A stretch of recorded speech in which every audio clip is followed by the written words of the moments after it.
Go. I do believe we are live. So I'll say indeed.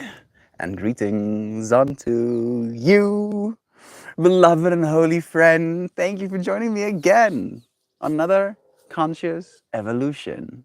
Today's stream topic is going to be about the feeling, the perception, the belief that we are too weak in comparison to our responsibilities, right?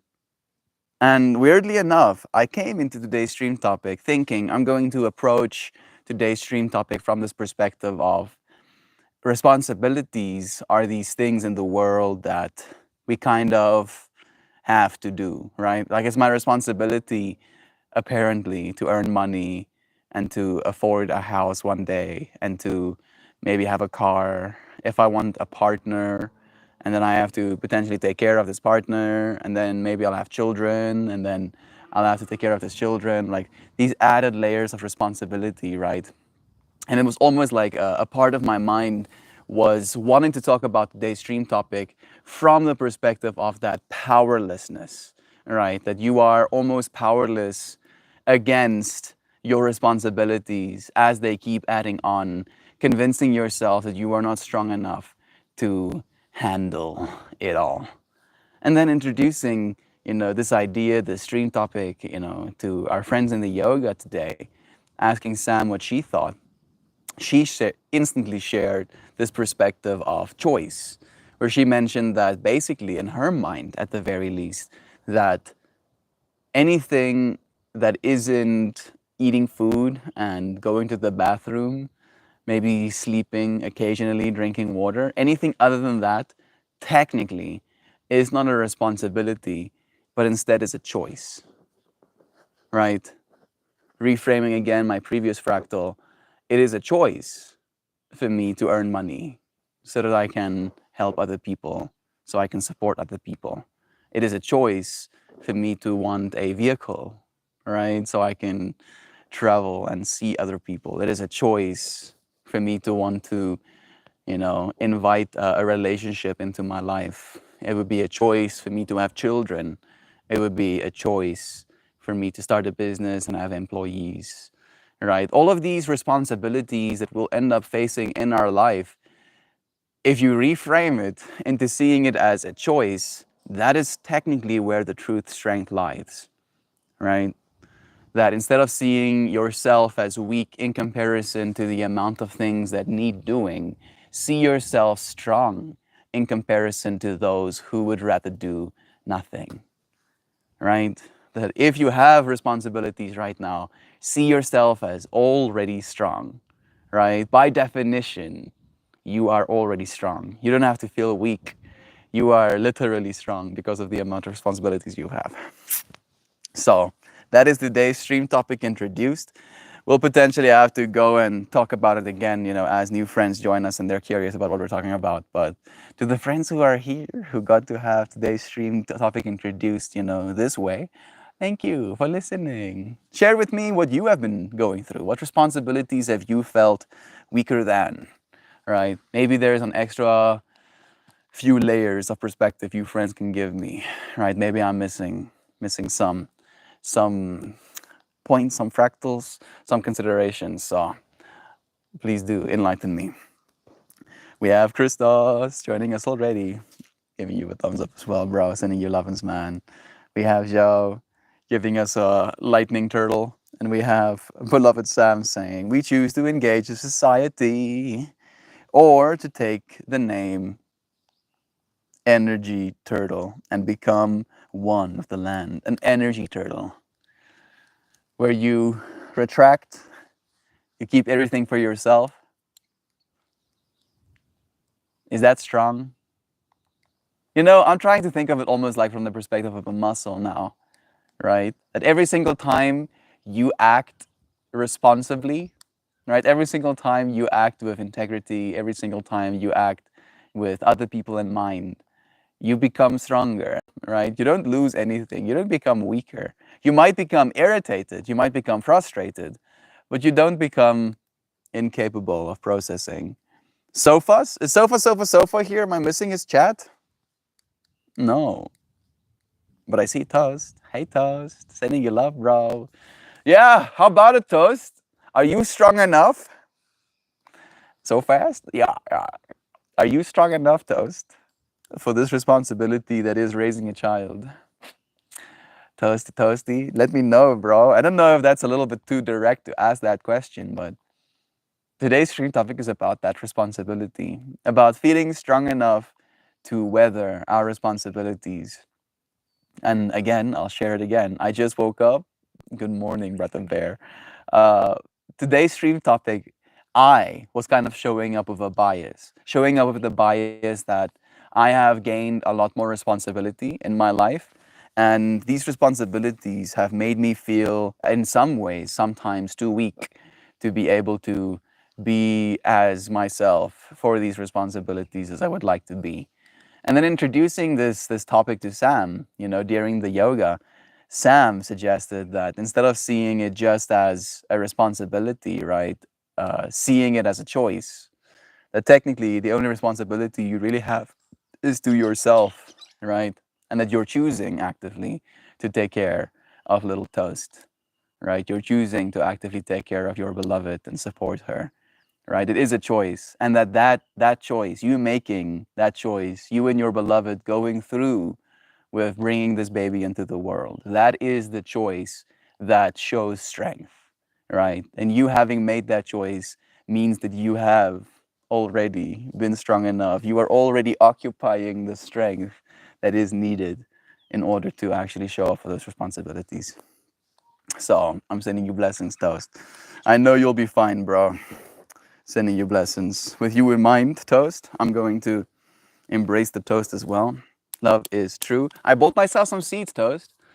I have a few plants. Let me show you, actually. They don't look that healthy, unfortunately. They don't look unhealthy. Some of them got wrecked by the rain, unfortunately, but they don't look unhealthy.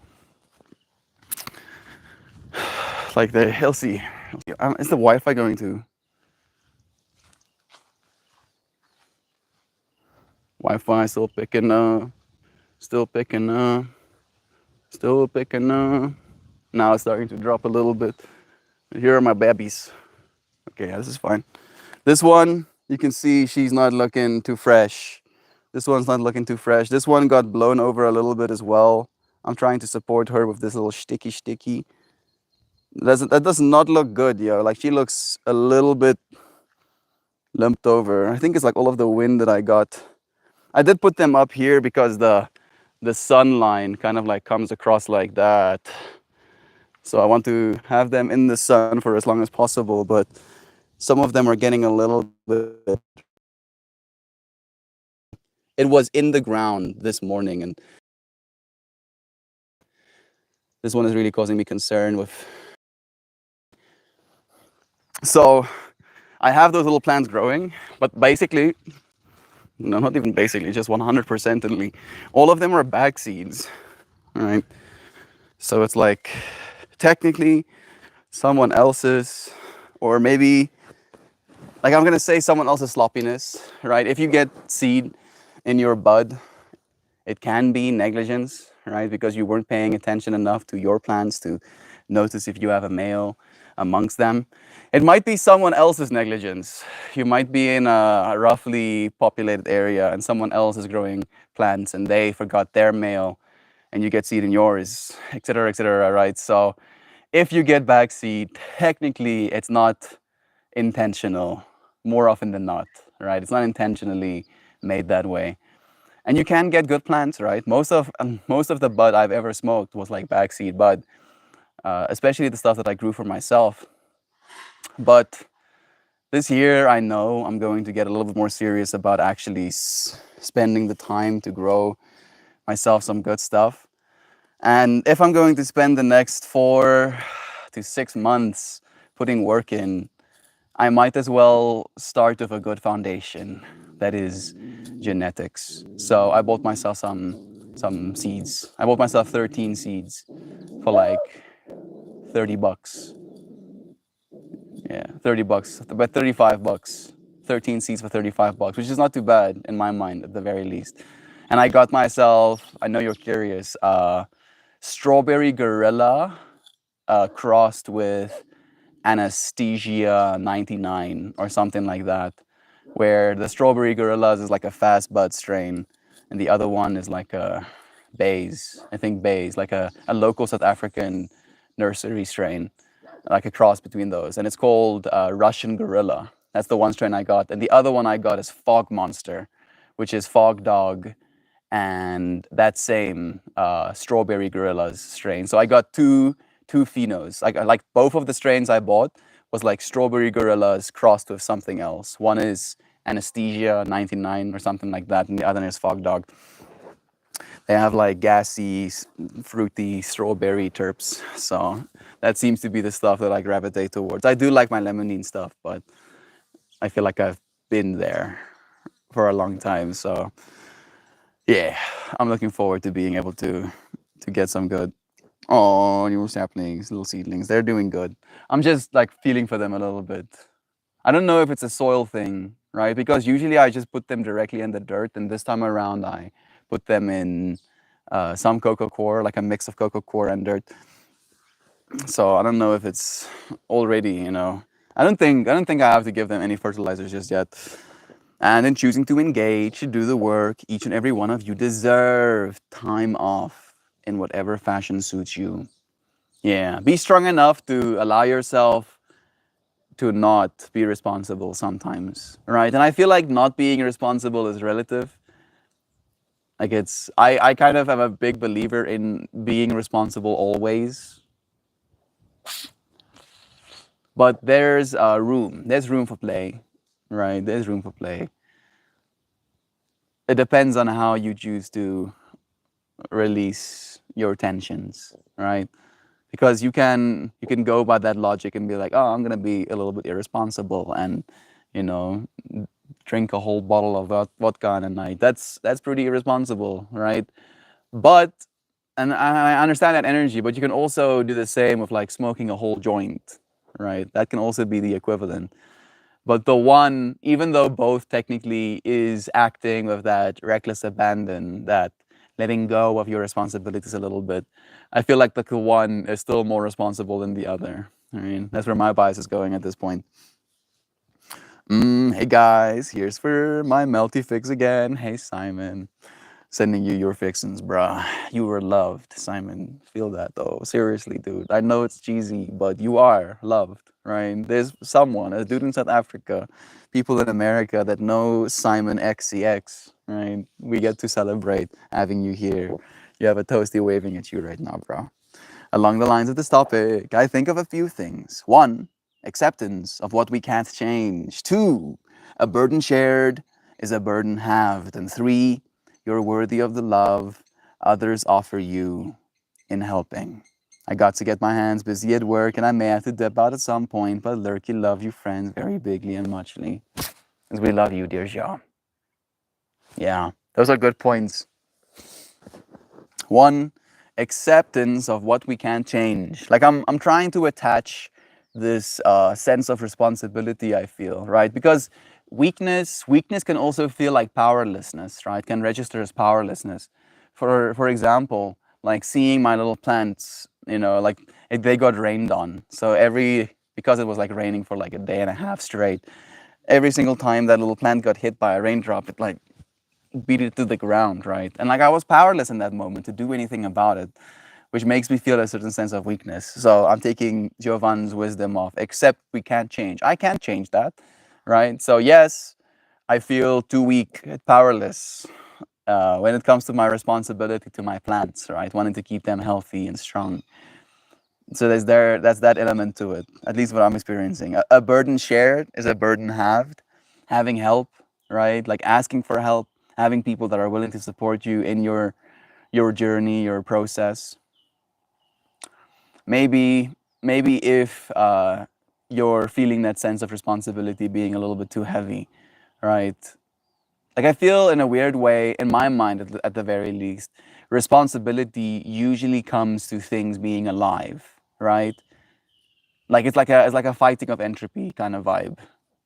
right? Like we're responsible for our kids and we're responsible for our businesses, which is also a type of life, right? That you're bringing into this world. And we're responsible for our bodies, which is life. So maybe there's like a layer of wisdom in considering responsibility as something that is very much intricately attached to the living, right? Either us as living things or living things in the outside world. And in that way, ask for help, right, from those other living things. And then finally, you're worthy of the love others offer you in helping. Yeah. So if people help you, know that you're worthy of that, right? That maybe the way to interpret that message is to see it from the perspective of responsibility when it comes to the extreme of pride, right? Where I might feel I am responsible for my plants. And then from a place of pride, I do not want anyone else to water them, and I do not want anyone else to prune them, and I do not want anyone else to look at them or touch them, right? And even though I might get something out of that, I'm also robbing myself of the help that someone else might be willing to give, right? From my own pride perspective. So, not being too proud to receive help and to realize that you are, in fact, worthy of it. Thank you, Jovan, for offering your wisdom, dear friend. Because till today, I learned a surprising number of you are workaholics. God only knows why, but if you are here and can fucking chill, set up a time with me and we'll binge watch some shiznit. That does sound nice. Yeah, Sam, technically speaking, I'm a workaholic, right? Technically speaking. My dad definitely is a workaholic as well. And I feel it's because of this. What are you doing? What are you doing? It's because of the society we find ourselves within, right? Where our worth is directly measured with how much work we do, right? How much we're earning, how much we're getting done, how good we are at uh, filling, how good we are at heeding. What's the word I'm looking for? Something your responsibilities, completing responsibilities, heeding, accepting, making the most of, right? Like a lot of our own personal value is attached to that experience. And I feel like the whole responsibility is something we do for life. It's making me feel a little bit softer towards the word, right? It's making me feel like responsibility is a good thing, not just something to be avoided sometimes. I had to quit my job in order to get time off of my baby. The US doesn't care for dads and our bonds, womp womp. Yeah, this is true, bro. You're supposed to be the breadwinner, dude. What do you want? You want time with your kid? What? Are you lame? Right, I wanted to say something else, but even I shouldn't even say lame. What, you stupid? Don't you know that only mothers are equipped to spend time with their babies? Don't you know that? I'm sarcasming right now, of course, because like, yes, dude. Can't imagine, it's any different. How much? Like, not only the child, right? Because that's how they usually consider it. Like, oh, the child doesn't need more than just the mom to take care of them. But it's not what it's about, bro. It's about being there for that experience. Sending you blessings, Toast. I'm sorry you had to do that, bro. We have Kristen here too. Bless you, dear friend. Love you, Kristen, and the aforementioned. Please, no cow invasion today. Yeah, maybe no cow invasion. They were screaming at one point. That got a little bit much for me, but they seem to be outside at the very least. The last two companies I worked at actually had paternity leave. I'm catching on slowly. It's okay, Kristen. Did they have paternity leave for dads as well, though? That's the real question. I know they have paternity leave for mothers. Sometimes, at the very least. I did. Just bent my own sniffs. I'm feeling too strong right now. I wanna mildly clean my little pipe before I vaporize. I'll take a piece of grass. This will do the job.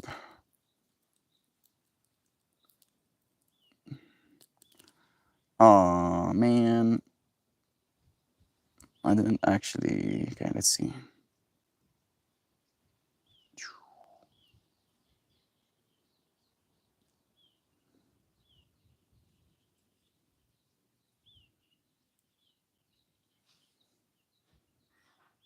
Mm, that still smells so good though.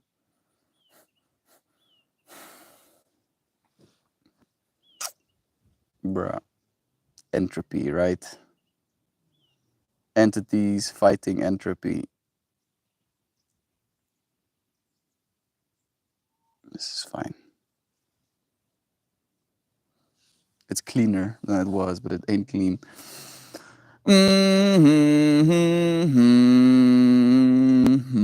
The hardest part comes around 6 to 8 weeks too. That's when newborns get the most colic. Yeah. Then you want to be home to support your wife, for example, dude. Like it's not even about just the wanting to be there, but not being there becomes like a whole thing. Like I'm trying to imagine like the fighting happening between like new parents as well, with like needing help, needing the support, wanting the help, not being able to get it. Sending you blessings, bro. Thank you for being a good dad and for considering your little one the way that you are right now. I'm sure that even though he might not be as present to be able to say thank you, I'll look through his eyes at my loving dad and mom trying to take care of me, and I'll say thank you vicariously for him. Mm-hmm. Good old Lozana here as well. Thank you for blessing us and saying hi to our friends. Maternity leave is for mothers. Paternity leaves is what's slowly catching on. Oh, you said paternity leave? Had paternity leave. Yeah, patricide is when you kill your dad, right? That I should have remembered the paternity. Oh, I'm sorry. Hey, Fit Demon is here as well. Merry Christmas and Happy New Year to you too, dear friend. Thank you for joining us. Some companies will. It needs to be law. Yeah. And then we're surprised, right, that people aren't having children anymore, bro. It's like, we cannot afford it, dude. We cannot stop working. We cannot raise these children. How are we supposed to have kids? Dog, go hug your dad today. Me and my dad have been a little bit on better terms after that, like, car ride back home and like getting real. Like I got like a little bit too real at some points, like very real, like painfully real, with my dad. And I feel even though he was very apprehensive when I was like that in the moment, I can see the way that he is with me, my realness communicated to him that there's a lot more going on inside than I'm actually projecting outward, right? And I think it gave him pause, which is good. Love is true. I'm going to start vaporizing, heating up my little vaporizer. He loves you. I'm sure he is. Definitely heeding that responsibility, let's say, right? As a parent, surely it's a responsibility to love your children.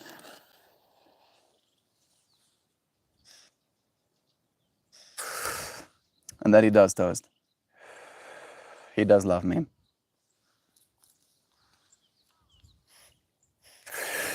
He loves all of us.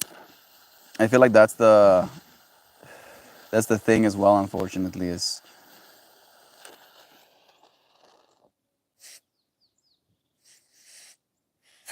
we're all different, right? And then we have this responsibility towards one another to try and be considerate, try and be mindful, try and be loving. And it's very difficult to not fall short when it comes to these things.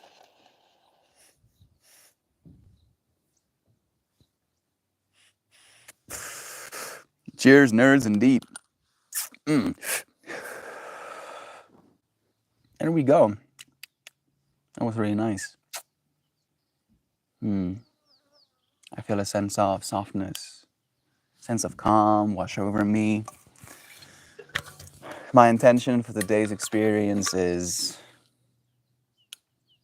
reminding myself that I am, in fact, strong enough to bear my responsibility to myself, my responsibility to you, friends. This is like one of my biggest responsibilities, by the way. This is what we're doing right now.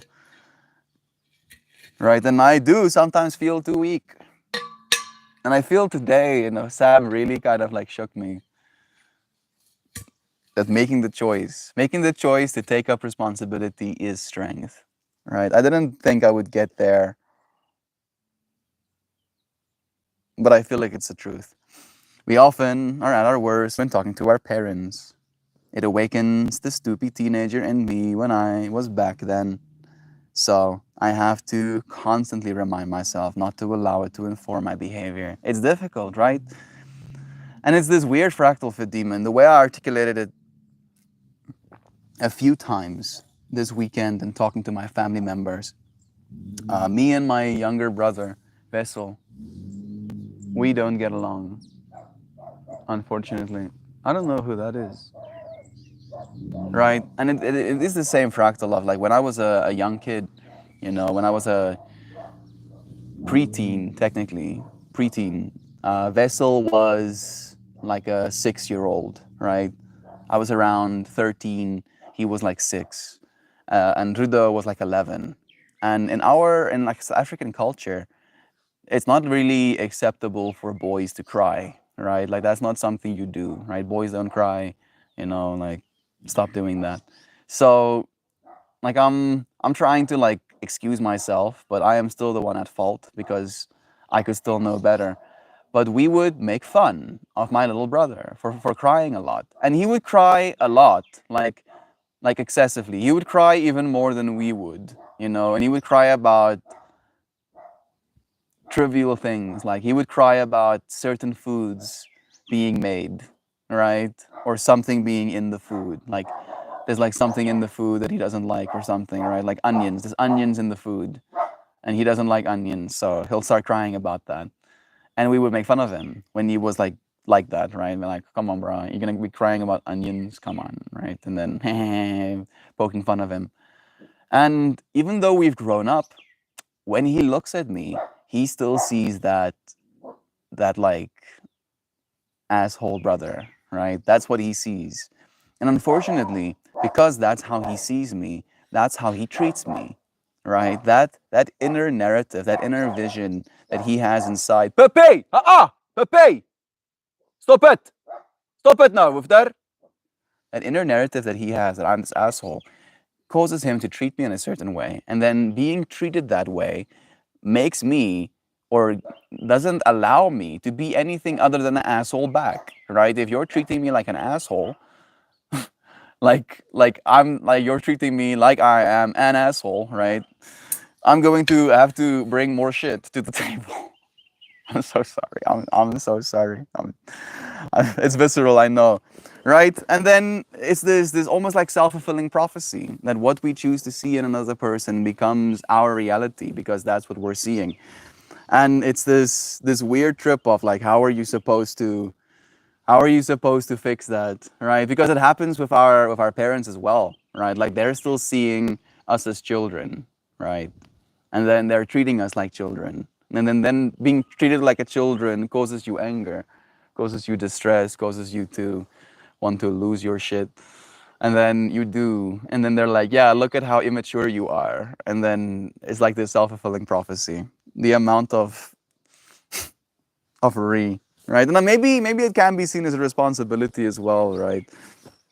Maybe our parents have some sort of responsibility to us to make us continue to feel like children, so we continue trying to grow up. Gotta take Dixie on her Friday drive. She's woofing at me to go. She's like, hey, where's my Friday drive and my McDonald's cream lick? I don't know if you're still doing that. Sending you blessings, Kristen. Drive safe, dear friend. We're often at our worst love again. Kristen, how can it be Friday already? I've been in that lovely weird space between Christmas and New Year's Eve where time is a flat circle. I've also been experiencing that, like the sense of dissociation slash non-attachment. Maybe that's a better word, right? Non-attachment to time and to the days. Hey, Duck Dad's here. Good morning, beautiful humanimals filled with organs. Yeah, filled with organs. I'm just like, I don't know why, but when I read something like filled with organs, I just imagine like the top of our heads being open and just like a funnel being put in and just like nondescript organs being poured into the top and then a cap being put on again. Stop, I'm sorry. I'm sorry, dude. Oh, good morning, C. Murphy. I'm back. Been going through it, but happy to be here. Love you all. Sending you blessings, Murphy. It's nice to have you here too, dear friend. I'm sorry that you're going through it right now. That's never fun. It's it's rough, bro. Like I feel it's one of those things that kind of becomes extra illuminated during these times. Like, and I don't know if it's a time thing or if it's like a significance of memories, but I tend to be very compare-y, right? I like to take a step back and see where I've been and where I'm going and almost like continue adjusting my behavior and my frame of reference to like one thing against one another, right? Like last year's Christmas, for example, was very much not fun for me, right? I did not have fun. In fact, I actively did not have fun last Christmas. And even though this Christmas, more bad things happened, right? And it's not that bad, relatively speaking. Like we lost a wheel on our trailer on the way here. I I crashed a jet ski, causing myself financial damage, right? Uh, what else? What else really? Technically, uh, I was sleeping in a different space, right? I didn't get to sleep in my own space. I had to share a bed. I had to pack clothing. I had to mission back and forth to get to the Christmas place, right? Instead of just being there. Like multiple things that could have added to a worsened experience was added, and still I had a better time, simply because of the people that I get to interact with and like the family members and the way that they were kind of embracing me and allowing me to be myself. So, yeah, I'm sorry that you're going through it. Is the point I'm trying to make, C. Murphy. And to add to that point, I'm sure that it will get better again, right? Maybe next year when we reframe and look back to these moments, you'll be like, wow, Mel, thanks to the experience I had last year, in comparison, this experience I had this year was so much better. So much better. No, no, no, no. Kristen, I think I read it one. Good morning. The way you describe your brother seeing you is how I see my stepmother. She's a difficult woman, but I want to make more of an effort to understand her in 2024. Has she put in the work to not be difficult? What does difficult mean to you specifically? Is it difficult in expectations of what you're supposed to be? Is it difficult in conversations of what you're supposed to say? Is it difficult in narratives, right? Like what you talk about, right? What they choose to talk about, what they choose to keep bringing back up again. Maybe asking these questions alone already is going to help you understand her a little bit better. But I would like to believe I've tried, right, to be a better person. I really do believe I've been trying to be a better person.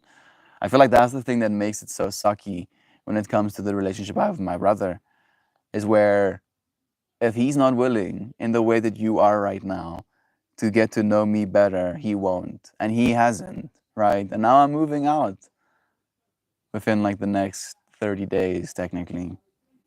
So the gap, the potential, the opportunity for him to get to know me is rapidly closing. But maybe that's not a bad thing. Me and Rida have been connecting really well, like really, really well. We've been having such good times, good chats. We feel comfortable with one another. We're vibing, to say it in so many words. And we technically didn't see one another almost once this whole year. Maybe once. I think I saw him once at one of my cousin's birthdays, right? That's the one time I saw my brother this year. And despite that, now getting back into this circumstance, this experience, being able to have conversations, getting to sit outside, getting to watch some movies together. I rode his motorcycle a little bit yesterday. That was a whole experience. Getting to be just giddy with one another and stoked and excited. He actually came to me yesterday asking if he can vaporize a little bit before we watched our movie.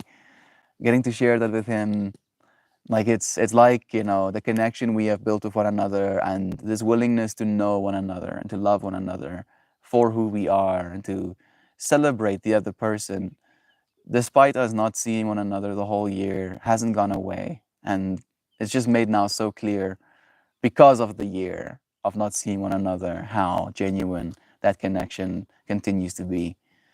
And I would love to have a connection with a vessel, but you cannot build on a connection alone like that, unfortunately. So maybe in not seeing Vessel much going forward, maybe by the next time we connect again, he would want to, right? Maybe the disconnection, or at least the lack of my presence, can soften his heart or whatever. Maybe. We'll see. You friends will be along for the ride, right? Next year, this time, maybe I'll be woe is meing about something else, or maybe I'll be super stoked, be like, "Oh, things are so great." We'll see. We'll see together. We'll find out. No, no, no, no. Zoom, zoom, zoom, zoom, zoom. My parents stopped treating me like a child once I had one. Bruh. I said tall order, man. That's a tall order. Christmas goosh. My new favorite term, the Christmas goosh. I don't know what Christmas goosh is. In Ireland, we officially call the period during. Oh, the Christmas goosh. The period between Christmas and New Year's is the Christmas goosh. Interesting. I haven't used that word myself. I don't think you should have to pay for the jet ski. Where I read your comment, Doc Dad. I've been thinking about a way to reply to it because there's like I'm split in half. Like the one part of myself is like I get what you're saying, and then the part of myself that wants to get what you're saying, it puts himself in comparison with the part of myself that feels righteous and holier than thou in wanting to pay. And then the holier than thou version of me is like, you just want a reason to not pay. So that's why you actually don't want to pay, despite what Duck Dad said making logically sense, right? Where Duck Dad mentioned that if you invite people onto your jet skis, onto your water, you're basically taking responsibility for the fun that is being had, right? And if the fun ends up breaking something, you were kind of like signing up for that being a possibility, right? That's what you invited. And I get that, Doc Dad. Maybe that's still gonna be the case. I went to my aunt and my uncle multiple times. I went to my uncle again the last day that we were there, telling him to let me know, what the damage is going to be, and he was like, "Yeah, I'm gonna take it in, and I'll find out." But yeah, it is what it is. It shall be what it shall be.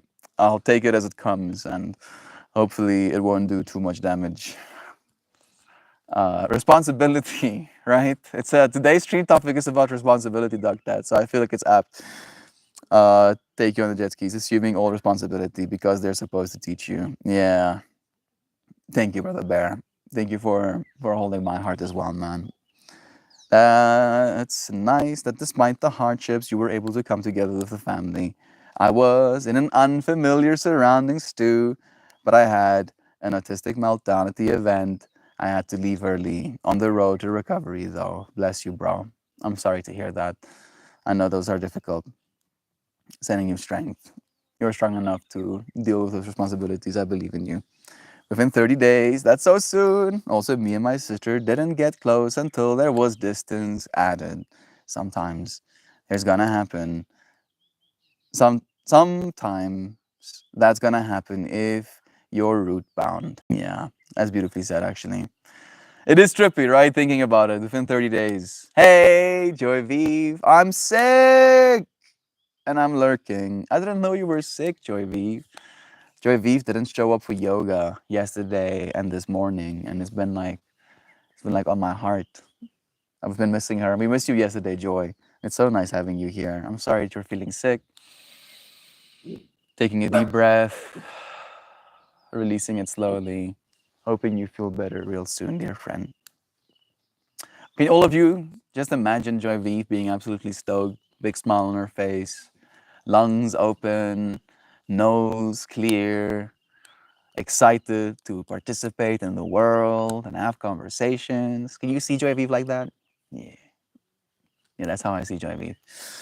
Soon enough, you'll be there again, Joy. Sending you blessings. Simon, you my favorite hype man, bruh. Love is true. Murphy, plenty of neurodiverse people here in the chat. You aren't alone, and we have and you have no need to be ashamed. Beautifully said. Autism meltdown is simply being so overwhelmed that you explode. Give yourself kindness. Give yourself the room to grow, bro. Again, you're strong, right? Being who you are, being, as neurodiverse and as sensitive as we are, showing up in unfamiliar environments with family members, with loudness and with drinking and with music playing and weird conversations.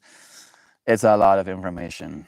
You're strong for having been, there for even a second, for having even showed up. So remind yourself of that. You're not weak for having the meltdown. You're strong for showing up.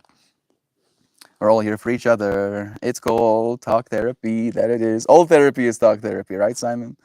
I'm not saying you shouldn't offer to pay, and if you feel obligated personally, you should. But I am just saying it blows my mind that no one just said, hey man, shit happens when you party on jet skis. Yeah. No, I mean, I don't know if nobody said that. People said that shit happens. You know, the lady said that everything happens for a reason. My aunt, said that everything happens for a reason. So she wasn't like losing her shit, right? She wasn't like in a state of like, I can't believe this happened. She was just like chilling, like, yeah, kind of like right coffee.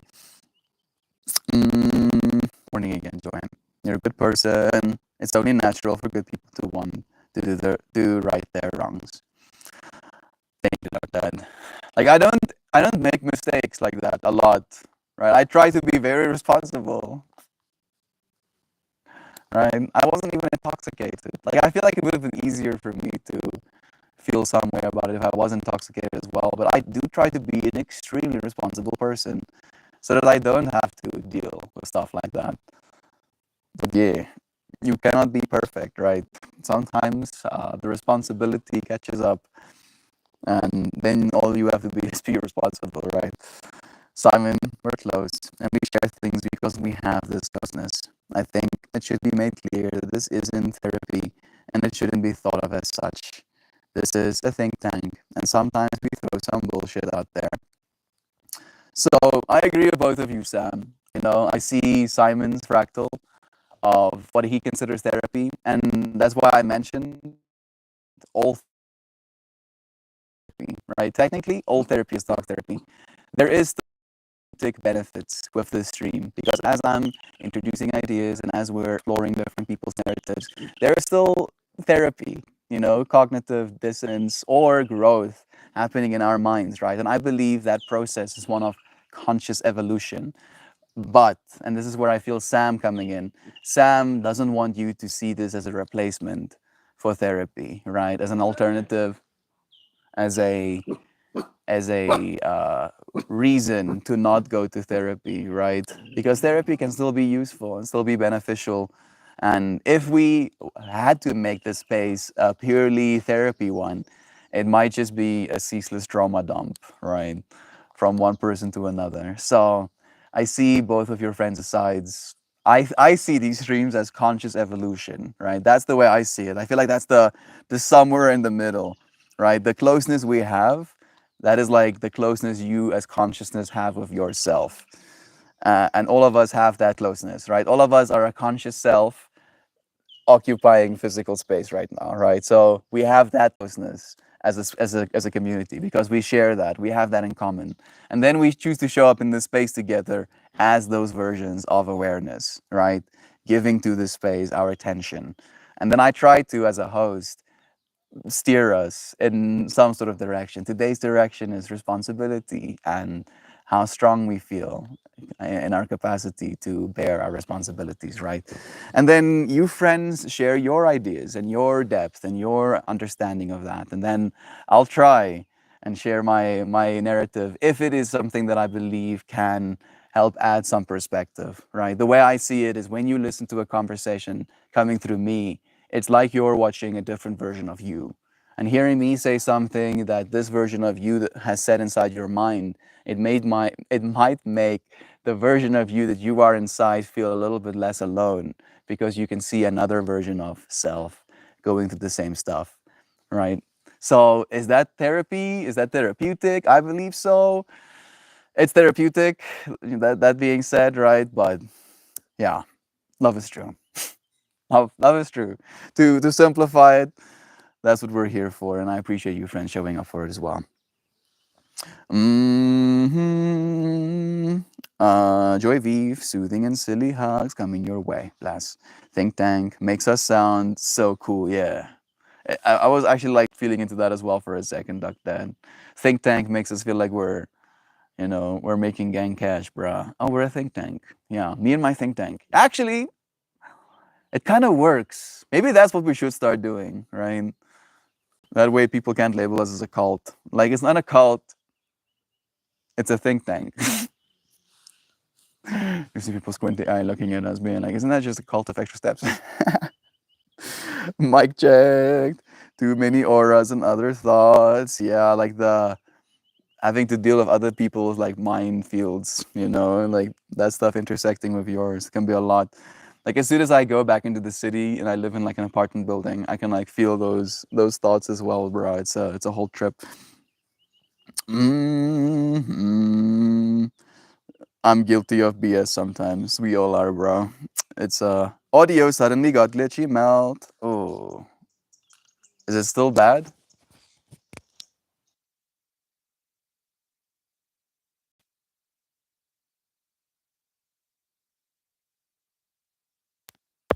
Try turning it off and back on again. We're fine now.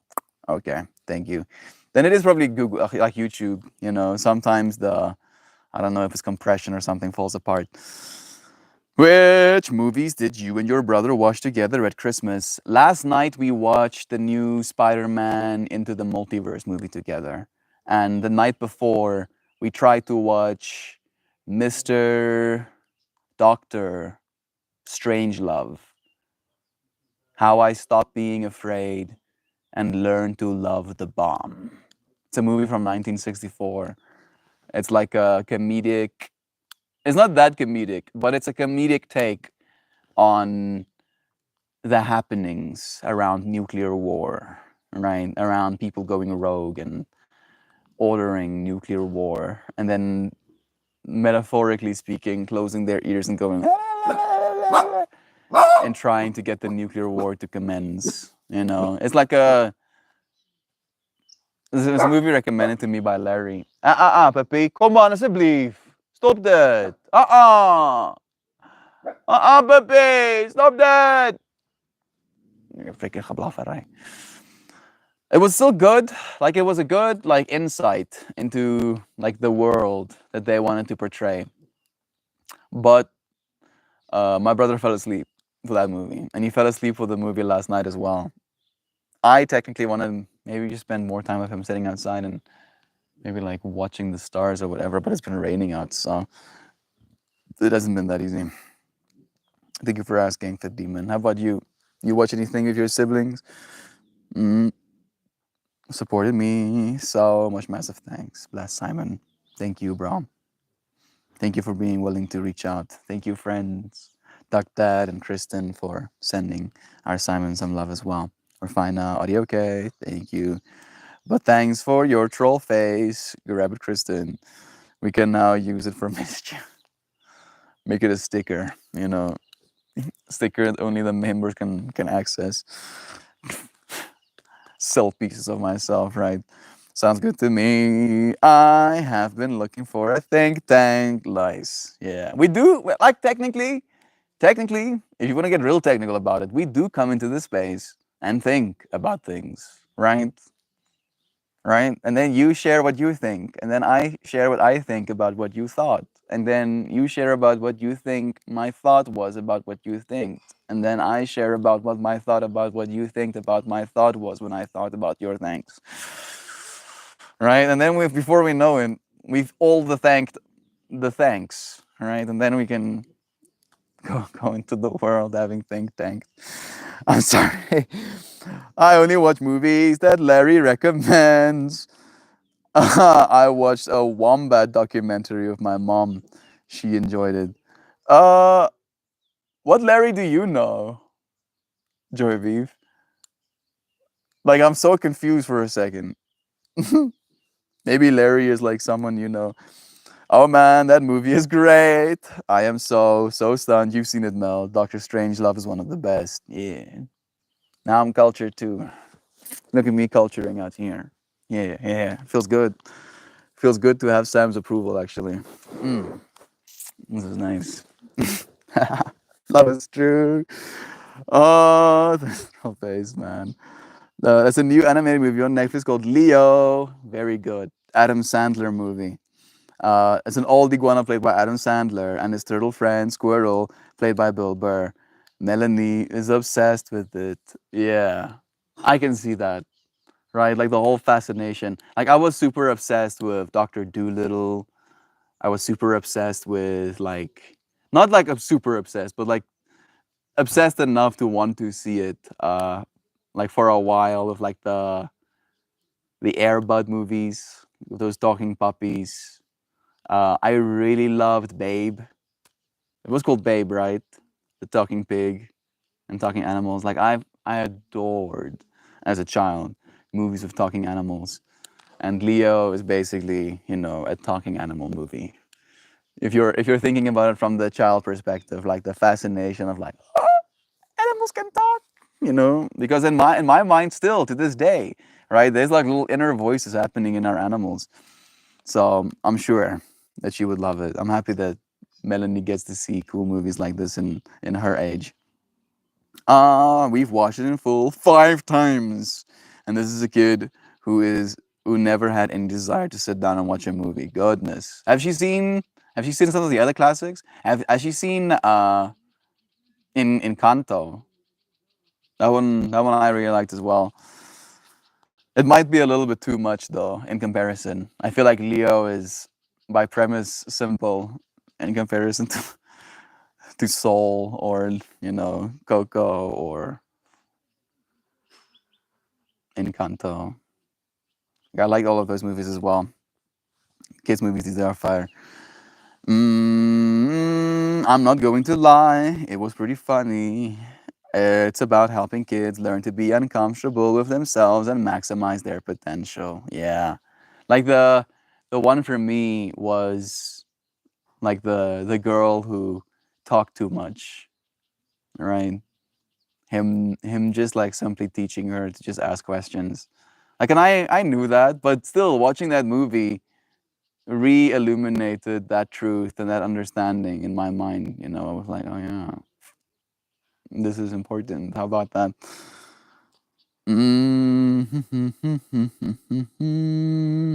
For all of you Cicely strong fans, she plays the mean subtitle teacher and does a wonderful job. Maybe that's an actor. I don't know any Larrys. It was a joke because you said Larry recommended Doctor Strangelove, which was a classic. Oh, okay. I get it. It's like, yeah, Larry checks out, dude. Larry has officially gotten a stamp of approval. You can follow his recommendations. Chicken Run, dude.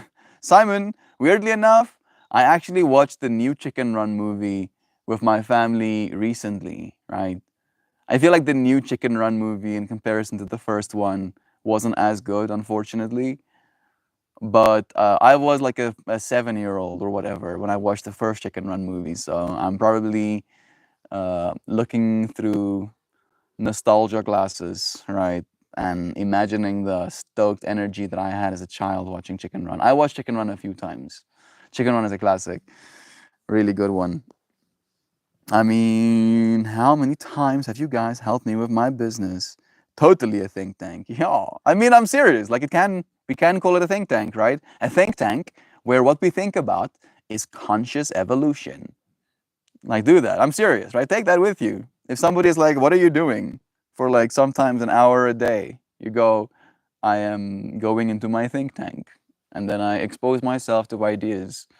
Our host, Melt Moore, tries to bring into our minds, important understandings. Today's understanding was responsibility, feeling weak, right? Feeling too weak to be responsible in certain ways. And then in realizing that you showing up for your responsibilities is the strength, not the ability, not the capacity to be able to do it necessarily sometimes, right? We all fall short in some way, but your willingness to show up for those things that you have chosen to be responsible for is strength, right? That's what we got to think about today. And I'm happy that I thought about that.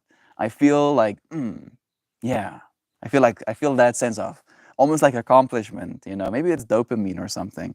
And I don't know what your experience is in hearing those same words, but if it's even a percentage of that, that's a good thing, right? That's going to add to the momentum, to the growth, to the depth that you get to experience in your day-to-day life. That's why I don't try to like tell you how you're supposed to be responsible, right? I'm not telling you that you're supposed to be responsible for these things, that you are weak if you're not choosing to, like, that's not my thing, right? We all consciously evolve in different ways. Oh, Wallace and Gromit. When Simon mentioned Chicken Run, my mind also went to Wallace and Gromit pretty much instantaneously for Demon. So you saying that right now is it's making me feel like the think tank is thinking things that is happening in my tank for me right now. I will have to watch Leo. It's good, and I loved Encanto. Yeah, me too. Like Leo is a good one as well. It's a cute one. It felt well made kind of vibe. Favorites are Coco, Finding Nemo, Madagascar, classics as well. Goodness. Animated Story, For Demon, great choices. Wallace and Gromit. Watership, Down, Rabbit film got me upset. I don't think I saw that one. Watership Down, especially when eating cheese. Bruh, if the moon was made out of cheese, I would have 100% found a way there as well, dude.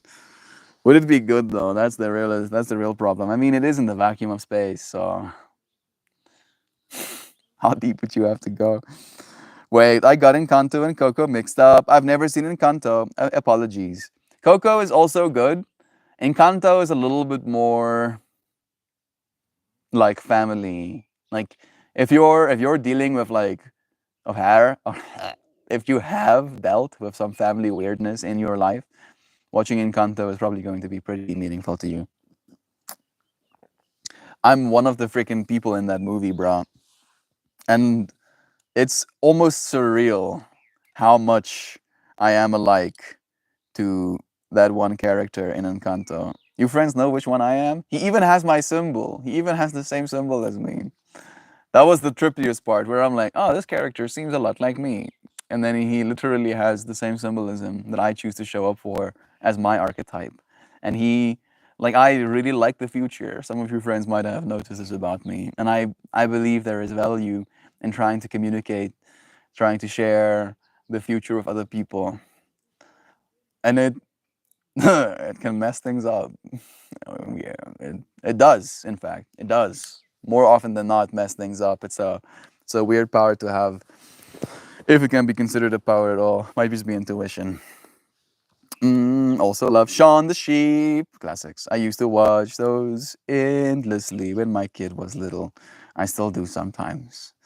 Well, we're back. Hey, Kristen. Welcome back. I hope Dixie had a nice adventure. Watership Down traumatized me as a child. An incredible film. And the Art Garfunkel track. What is heart wrenching? Wow.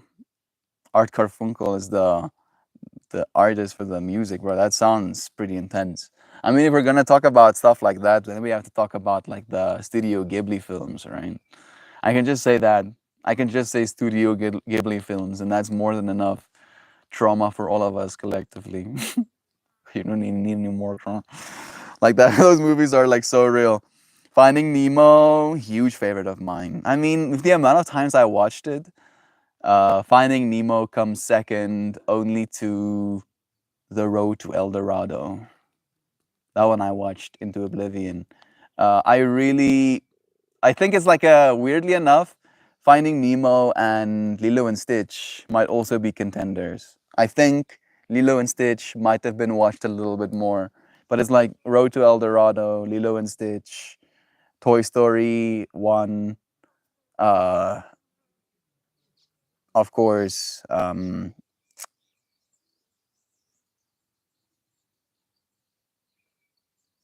Finding Nemo. Uh, what else? Uh, I had I had Prince of Egypt. We had Prince of Egypt as well. That was also a classic. I didn't watch that one as many times though. It was too much slavery, bro, and people getting whipped or caused me distress. Mm, yeah, I guess those are it, right? Those are the ones that I really like watched into oblivion. Finding Nemo, Lilo and Stitch, The Road to El Dorado,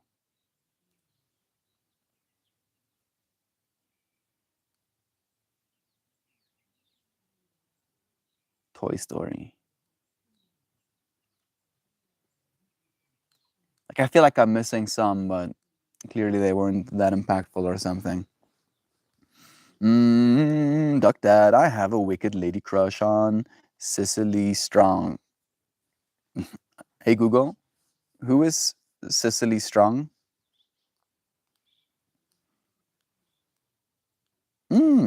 Wow. Cicely Strong kind of makes me think a little bit about Jovan as well. A little bit. If it happens super quickly. No, I don't know her though myself, so I'm learning new things. There is a Wallace like one called Sean the Sheep and Baby Timmy the Sheep. All claymation, all awesome. The claymations are absolutely incredible. I mean, okay, like so many of them as well. Like now that I'm thinking about just the claymation stuff,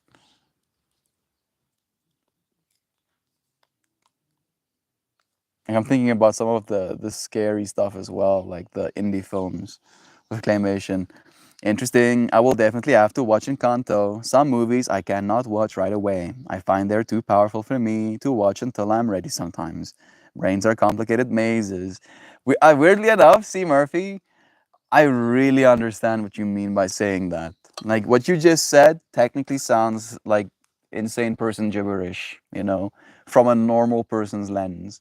But to me, being an insane person that loves gibberish, to me what you just said makes perfect sense. Like not only do I think about like the movie being too much for me in that moment, I also think about the movie being exactly the right amount for me in another moment, right? Where I have like postponed watching a movie only to watch it in that moment and to feel like with what I've been experiencing in my life with the synchronicities, with like be it like spirit animals or numbers or color themes or stuff that's been like very present in my experience, have been present in my experience recently enough that it would be able to or only be able to inform my watching experience if I watch that movie in exactly that moment, right? And I'll feel this deep sense of like almost like synchronicity, right?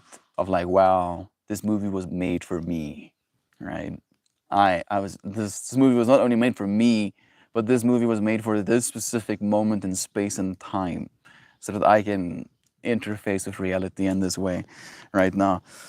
It gets a bit much sometimes. It usually only happens with like psychedelics though. If I choose to show up for a movie, like those movies that I don't watch that I feel are too much, I'll show up for when they're gonna be even more than too much for me, if that makes any sense. Rabbit, all ladies have lady bonnets for her. She is a strong, powerful, attractive, funny lady. A total package. Yeah, love is true. I have somehow never seen Lilo and Stitch.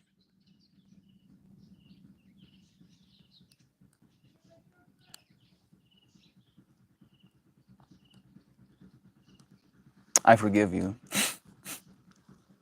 That was a joke. I was joking. You don't need my forgiveness, but that one you have to watch. Do us a favor, please. Watch Lilo and Stitch. I don't know if it's gonna hold up so well. Hey Google, how old is Lilo and Stitch? Or I was a 4-year-old. It's a 21-year-old movie. I was a 4-year-old when I watched Lilo and Stitch for the first time.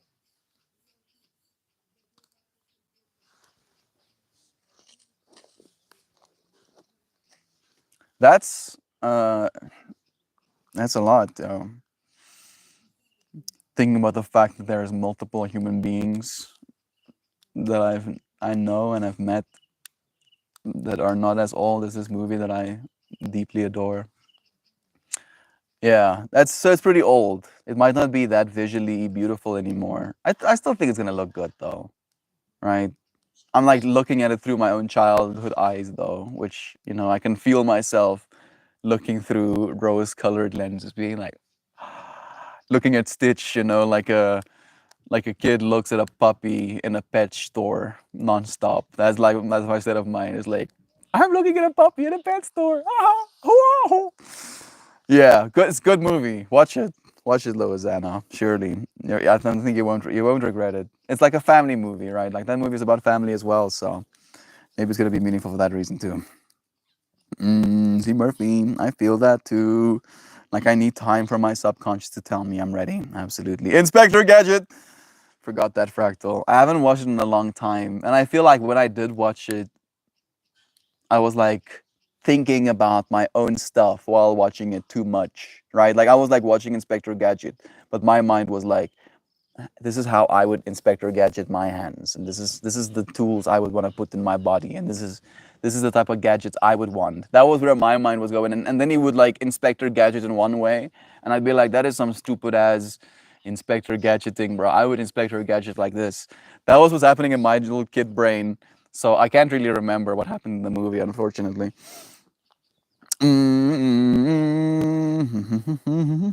I just watched Road to El Dorado with my new eyes.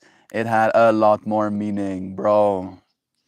Me too. I mean, it wasn't that recently. It was like last year November that I watched The Road to El Dorado again. But it's still so good. It holds up. Weirdly enough, I have made a friend in the meanwhile. That is like my Tulio, right? And like even like the characters, like hey Google, The Road to El Dorado, Tulio and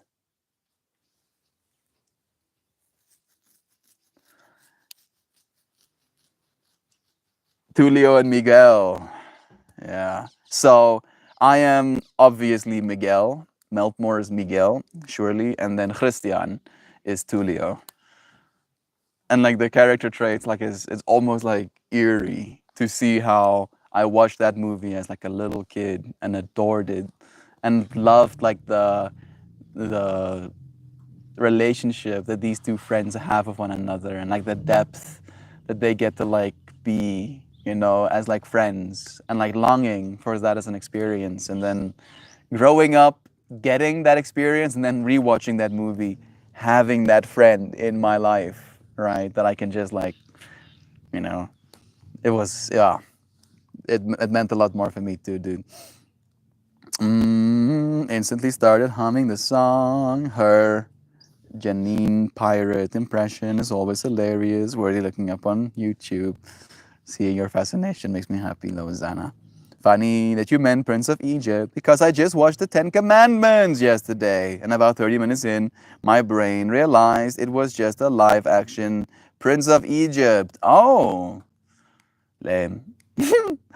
I would turn the Ten Commandments off right there and put on Prince of Egypt instead. I felt that way about Inside Out. I put off watching it for quite a while. Yeah. Inside Out was also a good one.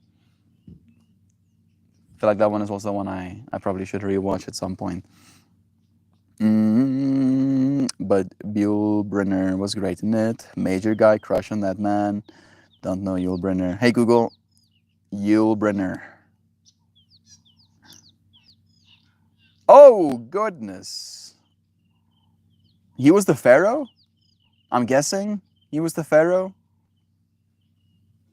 He makes me want to put mascara on my eyes, dude. Right? Like, I feel like me and this dude actually has like very similar facial features. He's a little bit older than I am, technically, but face wise,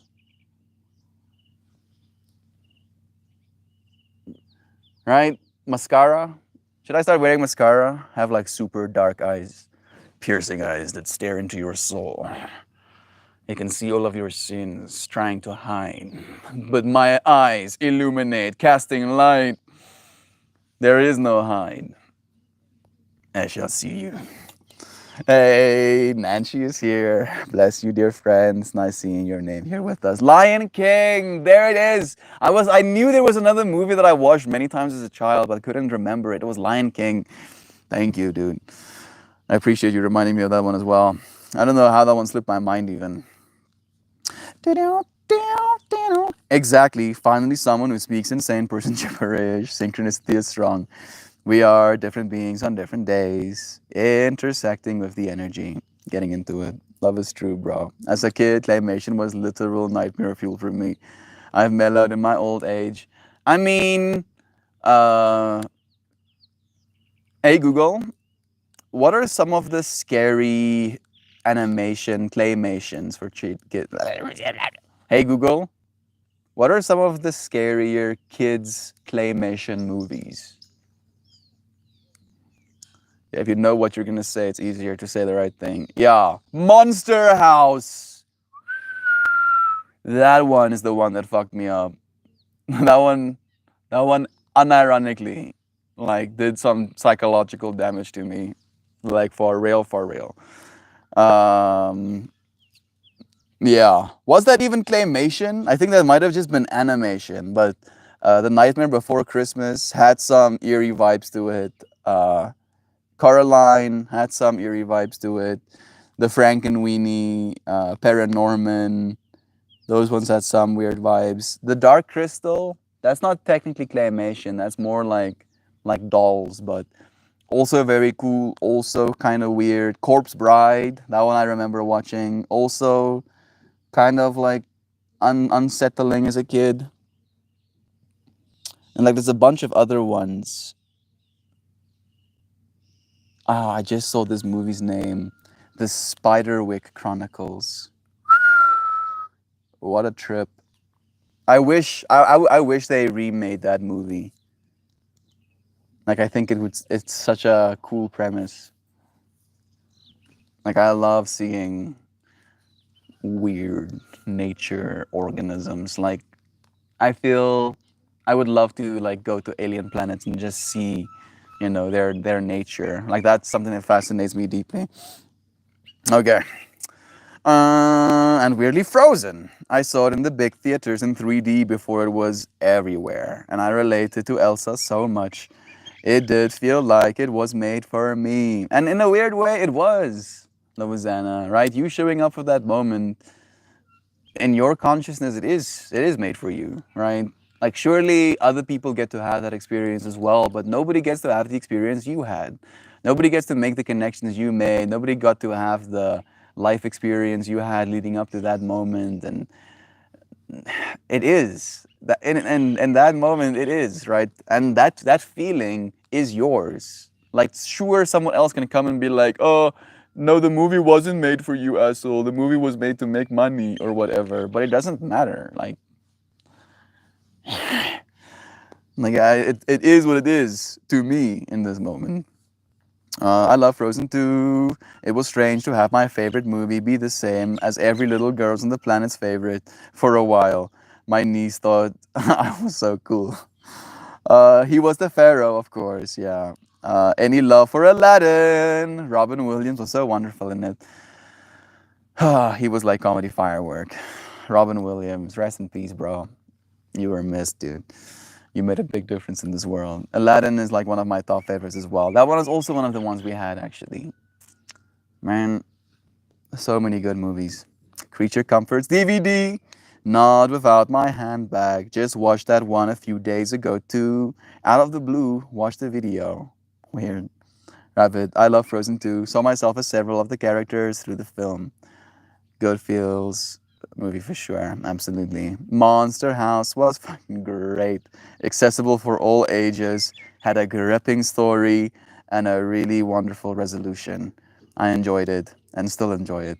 It was a good movie, but it was a lot, right? Like again, I believe it's a good thing, right? And this is not me having been informed by someone else, but I, having been informed by him, agree and have made it a part of my own worldview and philosophy that it is good to scare kids. You're like, what, Mel? What are you saying, right? When it comes to like a movie medium like that, right? Like I was scared watching that movie. That movie scared the shit out of me, right? But technically, that movie was like a take on the unfamiliar in a weird way as well, right? Like this dude killed his wife and buried her in his basement, bro, and the house became possessed. Like this strange house, right? Like you're not supposed to go into other people's houses, kind of vibe. Like that, it did mess with me a little bit. But again, the reason it's okay or maybe even good to scare kids is because scary movies, horror movies, give you a safe medium to interact with that which scares you, right? Where if a bear charges at you, that is not exactly a safe medium to be scared within, right? Now you're gonna get mauled by a bear. That's not very safe. But with a movie, it's a TV screen, right? There's nothing coming out of the screen and, assaulting your body. It's like there. So you get to have that safety, when interacting with this scary subject matter. And like as soon as I heard articulated in that way, I started understanding a little bit more why people watch scary movies. Where are you going? Struggling through Christmas here. Stressed about New Year's and my birthday. I'm sorry to hear that, Simon. Did I miss some of your comments? I am on all messages. Love is true. I see your monster house and I raise you. Monsters Incorporated. I love Monsters Inc. We had Monsters Inc. as well. Why am I forgetting so many of them? It's almost like trippy to me to feel like I've watched these movies so many times and I'm still, losing track of all of the movies in my head. Yeah, Monsters Inc. is also top tier, 100%. Kristen tagged us, both your pieces framed and hung, so everyone can see them on my Zoom calls. I wanna share this.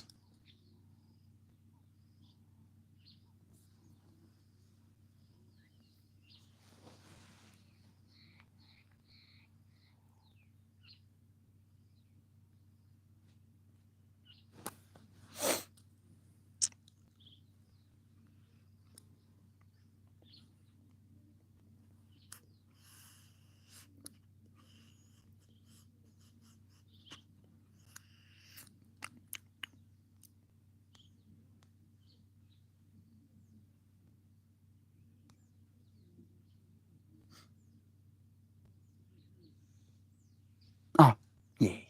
It worked. There it is.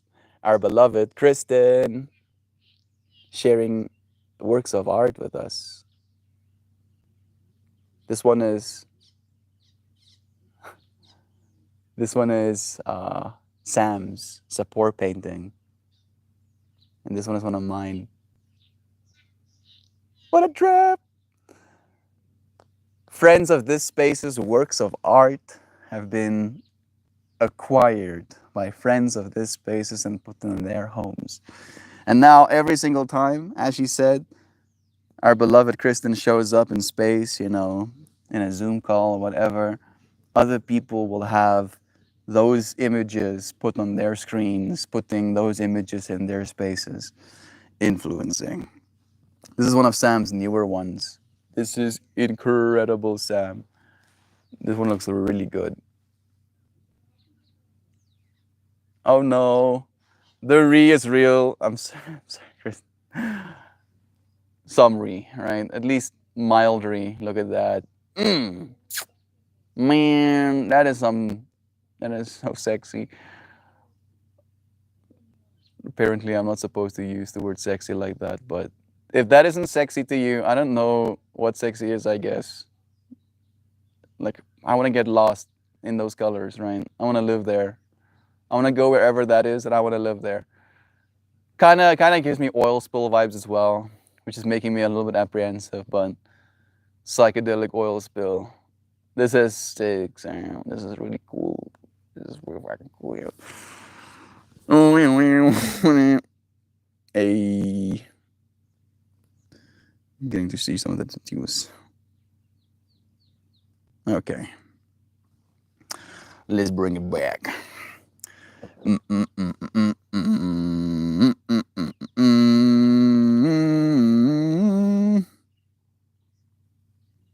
And why stress about both? The real is real. That's really cool, Melton Sam. Thank you, Nancy.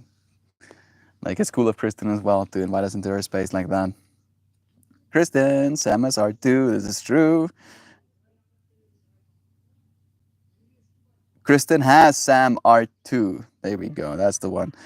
Excellent colors. Goddamn, Sam. Your work is so brilliant. Completely contrary to my personality. I love horror movies. Wow, really? I would much rather face a bear than watch a horror movie. I hate horror movies. I'm also team hating horror movies. Right? For me, it's again like I'm very mindful of how I like experiencing space and time. And experiencing space and time, like I don't like it, right? So I also would rather be like high adrenaline, scared, running away from a bear.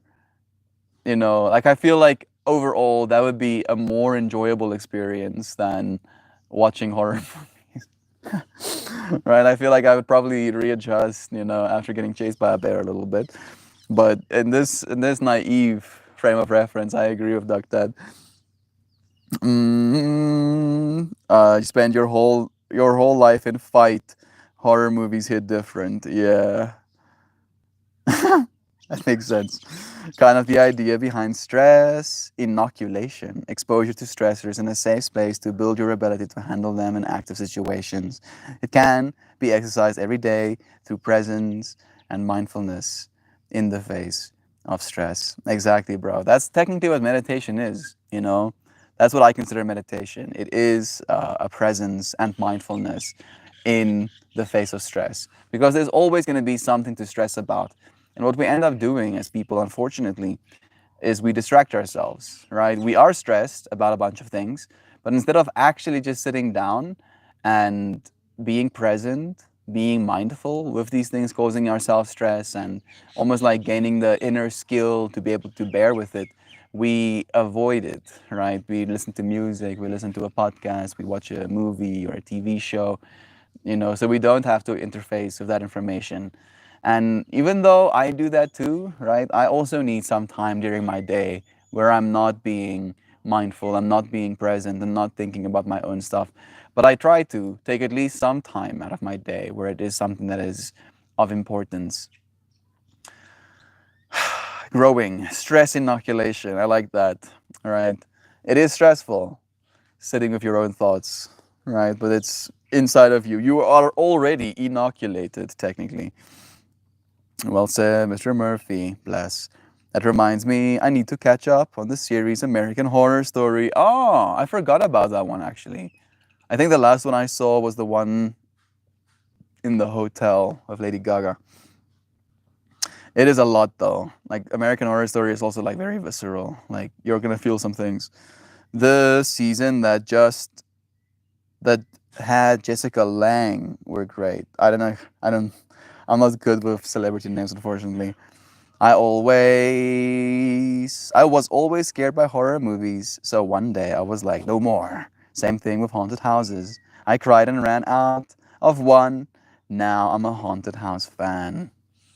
I'm proud of you, Kristen. Like the way I'm interpreting those messages is just your unwillingness to accept fear, right? To be like, oh yeah, you're scared of this? Well, guess we're going to go and do more of this thing that you're scared of so that you can learn how not to be.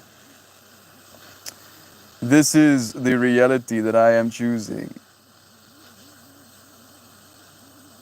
Dunk.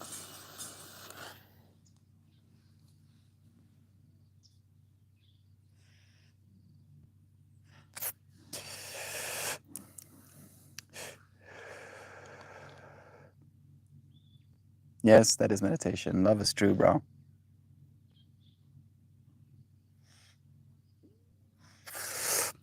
And I appreciate you, Murphy, for doing that, bro.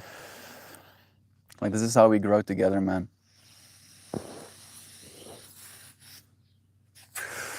Where I like to say, technically, there are no new ideas, right? And even though I do try and bring ideas into this space, and I would like to be original,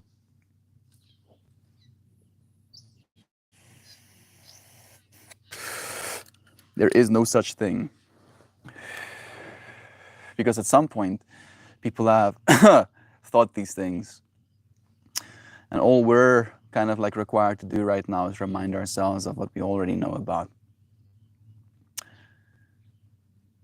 Practice, right? Like maintain the muscle that is the thing we need to be responsible for, right? That you are already strong enough to be responsible in this way. You just have to maintain those muscles. And we do so by, in some way, reminding ourselves sometimes. I think I've seen a handful of those. Simon, Ghost Adventures. I haven't seen any of them either. Didn't even know about them. But it is time for us to pull a card. So we'll do so. You friends ready? You friends ready for a card pull?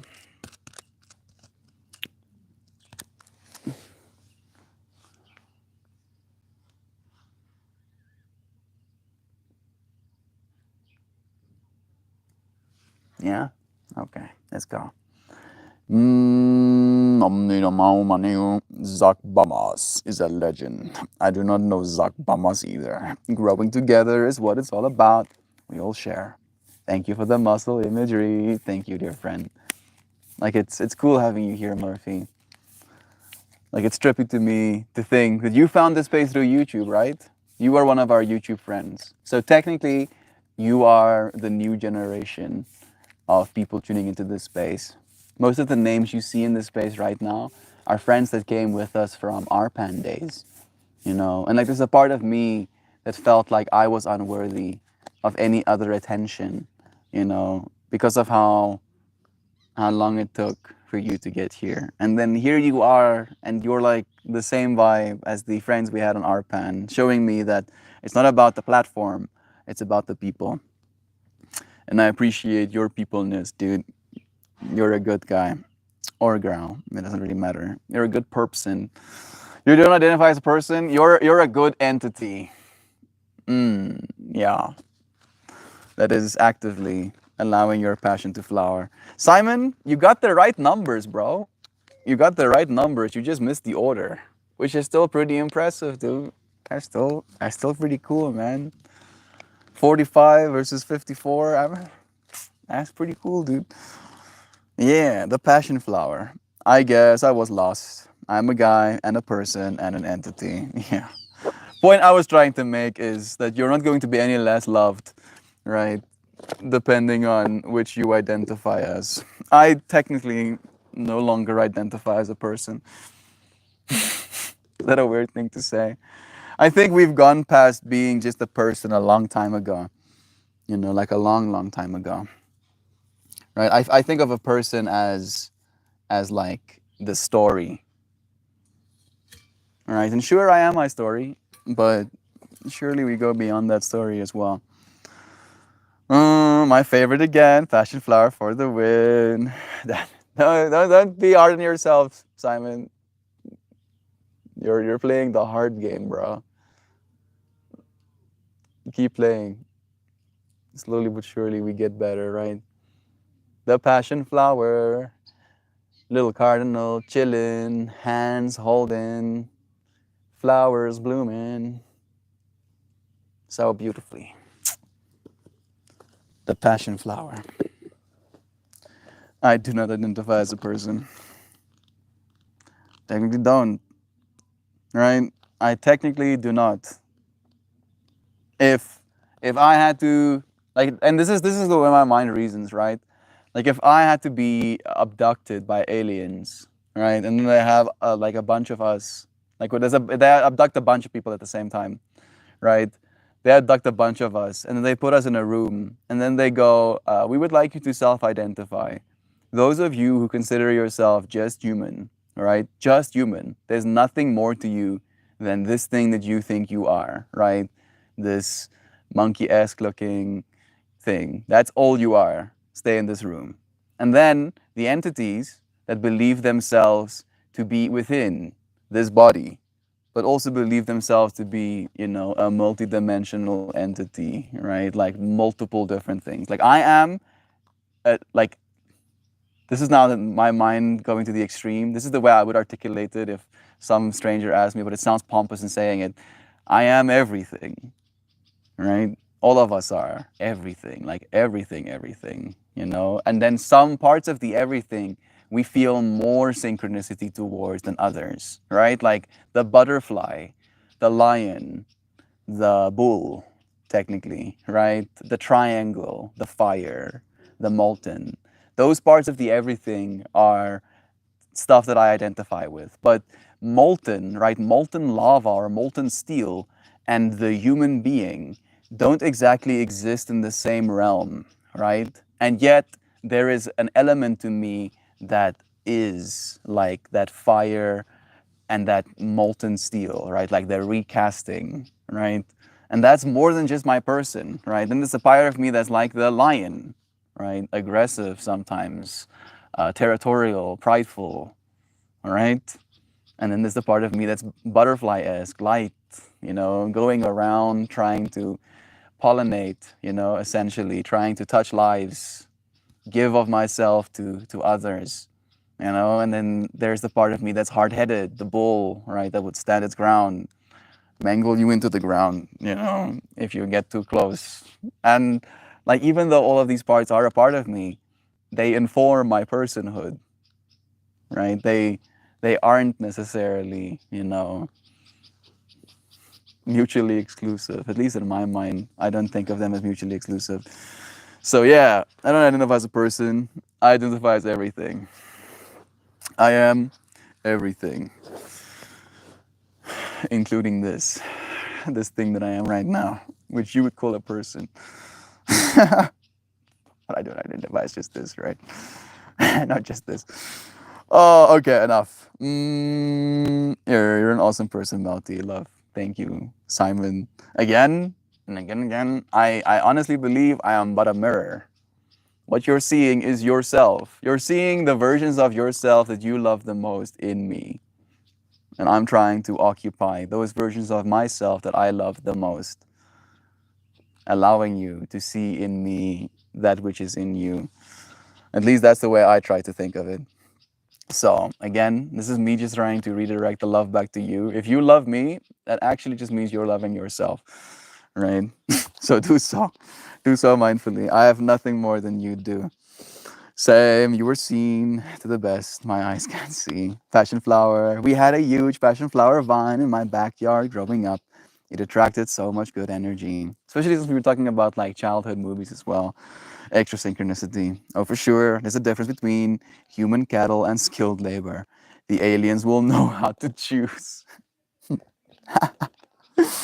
Sam just going in for the knife, Stabbing, stabbing.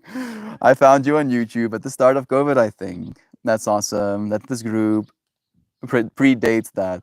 I really like your collective vibe. Thank you for Demon. Yeah, I got super lucky. I mean, I can say we got lucky technically. Reddit used to have this platform called RPAN, where it would have this top page stream, right, on the third post of every single Reddit page or every single Reddit, yeah, actually Reddit page and like the main page, the new page, the personalized page, the individual pages. Third post down, there was a live stream going, right? So I was given this unfathomable opportunity to just suddenly reach tens to hundreds of thousands of people, just cause, right? No paying, no being that amazing, just you friends being willing to give your attention, because that was how it was gauged, right? Like the amount of attention and like retainment and upvotes and comments given in a certain time frame as people tune into your stream was like a weight that was added to this possibility that you become the top page streams, right? And it was incredible. You friends, like by chance, like for instance, Brother Ryan by chance saw me, some dude, sitting and smoking a joint on his front page, and he was like, "The fuck?" Clicked on it, listened to me having a conversation while in that state of mind with you friends, felt a sense of resonance and connection, if you will, reached out in the direct messages, made a connection, offered to, like invite me into his studio to be a teacher, uh, took me through the process of becoming certified to be a yoga teacher, right? Like just that one person, just Ryan, and the way he has had an influence on my life, and now how I in turn have had an influence on his life, and in turn Joy Vive and Sam and Jovan and Shannon and Louisiana, and there's a bunch of other friends who joins as well, have now been influenced by Ryan's influence into my life, and my influence into Ryan's life, and now we're influencing other people's lives. And I like, again, the spiral keeps going. And Arpan definitely was like the start of that spiral. And it spiraled out really quickly, really fast. Where if I, for instance, just started with YouTube streaming, I probably would only have Murphy and uh, Fit Demon in stream right now, which I would have still been super grateful for, but it would have been different. It would have been different. And this is what we get to have right now, which I'm grateful for. Thank you. Bless you, dear friends. Thank you for joining me in this moment. Mm, so glad to have another new generation in stream. Yeah, right? It is nice. Like, I think of it from a perspective of almost like investment, right? Where because of the way we interacted during the ARPAN days, it's almost like we reached a certain level of like collective investment into each other's lives, where it was easier, like the gap was closer for you to like transition and join me here on the YouTube stream. And not like, I mean, we used to have up to thousands in stream, at a time. And like I had 6,000 plus active, followers on my Arpan account and stuff like that, right? So we didn't have as many friends transferring over, which is to be expected. But because of this investment, because of this energy we have given into each other's lives, it was like that gap got a little bit closer, and we kind of like continued on. Like I feel like I'm missing some context of what I was going for a second there. Oh yeah, oh yeah, oh yeah, oh yeah. So now the fact that there is another group of friends, right, who doesn't have that context and are still choosing to tune in, right? Like the gap is still being closed. I feel like a part of my mind was like really anxious, Kristen, where I was like, like it's so difficult to get into these streams where I believe that the only way to enjoy these streams is to already know me as a person and to want to maybe even know me as a person. And that felt like a very hard gap to close, right? Because I don't like myself a lot sometimes. Right? So yeah, the fact that you friends are here, it means more than you know. Love is true, right? Your presence in this moment literally is the universe in my mind communicating to me, hey, brah, hey, stupid. Love is true. Yeah, all of these insecurities, yeah, all of this stuff that you tell yourself, but actually, love is true. Not all of your inner narratives, but love at the end of the day. I only lurked during our pan, but I'm so glad I did, so I could find you again on YouTube and actually get involved. It's perfect, Kristen. So much blessed to you. It's so nice. Like you have become a massive part of this space. The love you share, you're making waves. I don't know that the aliens are necessarily going to be interested in how humans self identify. Weirdly enough, I think they will be, right? I think, in fact, like they would want that for us. I think if the aliens understand anything, if the aliens survived, if the aliens are here, it means they have technology far beyond what we can even imagine, which means they have existed for far longer than we can even imagine, which means that they have had to figure out way more than we can even imagine. And I would like to believe that a part of that understanding, that thing to be found out, is how to keep people happy, right? How to keep your citizens happy so that they don't want to end themselves and one another ceaselessly. And I believe, asking people what they want to be, who they want to be, what sense of purpose they want to kind of like occupy. And some people don't know, and I get that, right? But I feel like it's valuable to know that about yourself. It's almost like you feel safe being yourself, right? And I don't know if that's a good thing necessarily. Maybe I'm supposed to melt that as well, but we'll take it as it as it comes. We'll learn. No, no, no, no. Nope, nope, nope, nope, nope, nope. I wouldn't have met y'all if it wasn't for the front page. Y'all, you see, like it's a straight up rarity. Like the odds, and like the short period of time that RPAN existed for, and the way that my life aligned to be able to make use of RPAN when it existed. Like there was too many things that had to go right. Like the amount of luck I stumbled into, I'm actively grateful for. I'm grateful to you, friends. I remember we could updo to extend time. Yeah, I forgot about that actually. Were some of you friends with updo and like send rewards to keep the stream going at the end of it? Here's to the algorithm, at least. At least, probably not yet. The algorithm got something right. I only lurked love again. I lurked for months on ARPAN before I started saying anything. I wonder how much that is actually a thing. Maybe this friend is going to lurk indefinitely, right? Never say a thing. And they'll get to have a beautiful experience doing so as well. That's the trip. Like this, none of our experience is going to be any less worthy with whatever we choose to do. And whatever we choose to do is going to be the experience that we're allowed, right? So feeling strength in having that responsibility.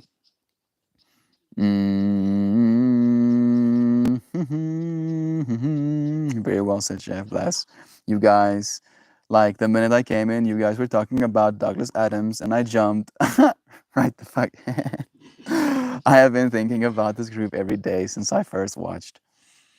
What does it mean to you, Murphy? Like that's like this. I'm really curious, right? From the outside looking in, what do you see?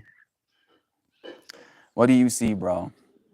Because like a part of me is worried that I I come across as like a know-it-all, God complex, uh, aspiring cult leader. Like I have all of these, fucking harsh ass labels, that I trip myself out with. And I think it's me trying to be proactive because those are the things that I don't want to be, right? Looking at history and looking at how people try and make a difference, and how these positive intentions lead to such ridiculous experiences, I try to be super mindful. So help me. Help me course correct, steer me in the right direction. Stay cool, Melt. Thank you, Simon. With your help, bro, I hope to. One more time, look at this card before I start reading. I think I still have a few comments left. Wait a second. If I had waited beyond that moment of opportunity, I probably would have lost my courage. Lesson 1, know your entrances.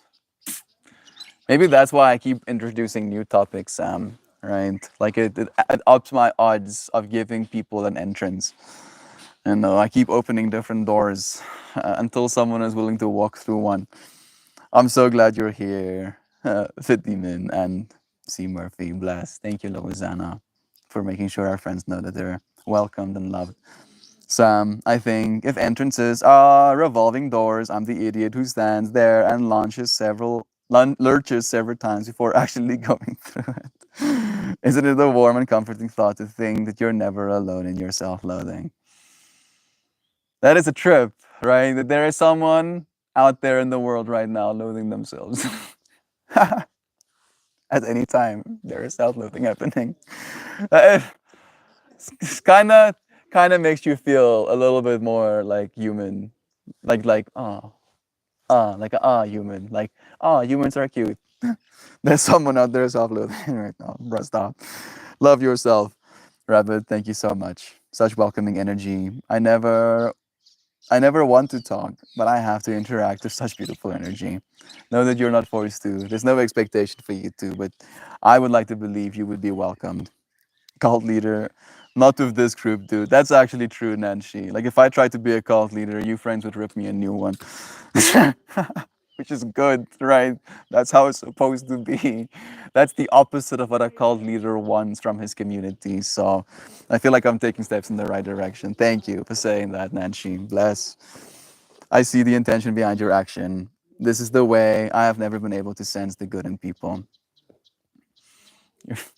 Love you. Thank you. Like I don't know how to accept stuff like that sometimes. We try. Mario Hall. Haven't seen that name in so long. And it's so nice seeing it right now. Bless you. I saw someone talking about their mean inner voice and trying to make it softer for the new year. Yeah. Today's stream topic is about, weirdly enough, that mean inner voice, right? Telling you that you're too weak for your responsibilities. And the wisdom that Sam kind of like brought to my mind is the fact that you showing up for your responsibilities is the strength, right? You overcoming that negative inner voice and still showing up for the world lovingly. That is true strength, right? You might still be weak. Maybe you are weak. Maybe you're too weak to do it yourself. Maybe you couldn't even hope to. And yet, your willingness to show up, your willingness to actually, risk the discomfort, that is true strength. Sending you blessings on this new year, Mario. I'm sure you'll be strong, friend. Social Club Nan, we don't trot out the literature and the robes until we get them all secluded in the wilderness with nowhere to escape to. Don't start with the Midsommar vibes, Sam, please. Oh, boy. One more time, absorb the card. Hands holding flowers, Berm sitting by. Let's read what it means. Appreciation and awareness as the core meaning. It's a flower of life card. Embedded within this image is the beautiful configuration known as the flower of life. It is made up of 19 interlocking circles that represent a lattice of pure life force. A brightly colored cardinal, torch ginger, and in the center, a passion flower calls upon you to recognize and appreciate the perfection of nature and the beauty that lies within you. Two hands cradle and dynamically energize this card. This is a prayer of appreciation and a call to awareness. Gaze at the center of this informational pattern and the passion flower at its core. Allow this life force to activate an attitude of appreciation and fill your awareness with exactly what you need to know at this moment. Feel how that recognition affects you, body, mind, and spirit. Appreciation is recognition of the divine nature of everything, including the direction your life is taking at this time. Recognize the value of your chosen path, your chosen responsibility. Become aware of how your passion is flowering. Recognize the evolution of your visionary path and hold dear the feeling of what it is like to follow your bliss. Yeah. Yeah. Thank you, Miss Francine, for blessing us with your messages. I got my fours and fives mixed up. You did, but that was still pretty good, bro. Like that's like low bit low bit failure rate, bro. You know, that's like technically just one bit got flipped, which is still pretty accurate. You started. You've started a horror movie, Louisiana. The card was red. We were right. Am I missing comments? All messages. Stop messages. And then back to all messages. I don't know. Maybe not. The interaction. Okay. I was feeling too weak to come here these past days. Thank you. I guess that it is your ability to talking to each person individually at points.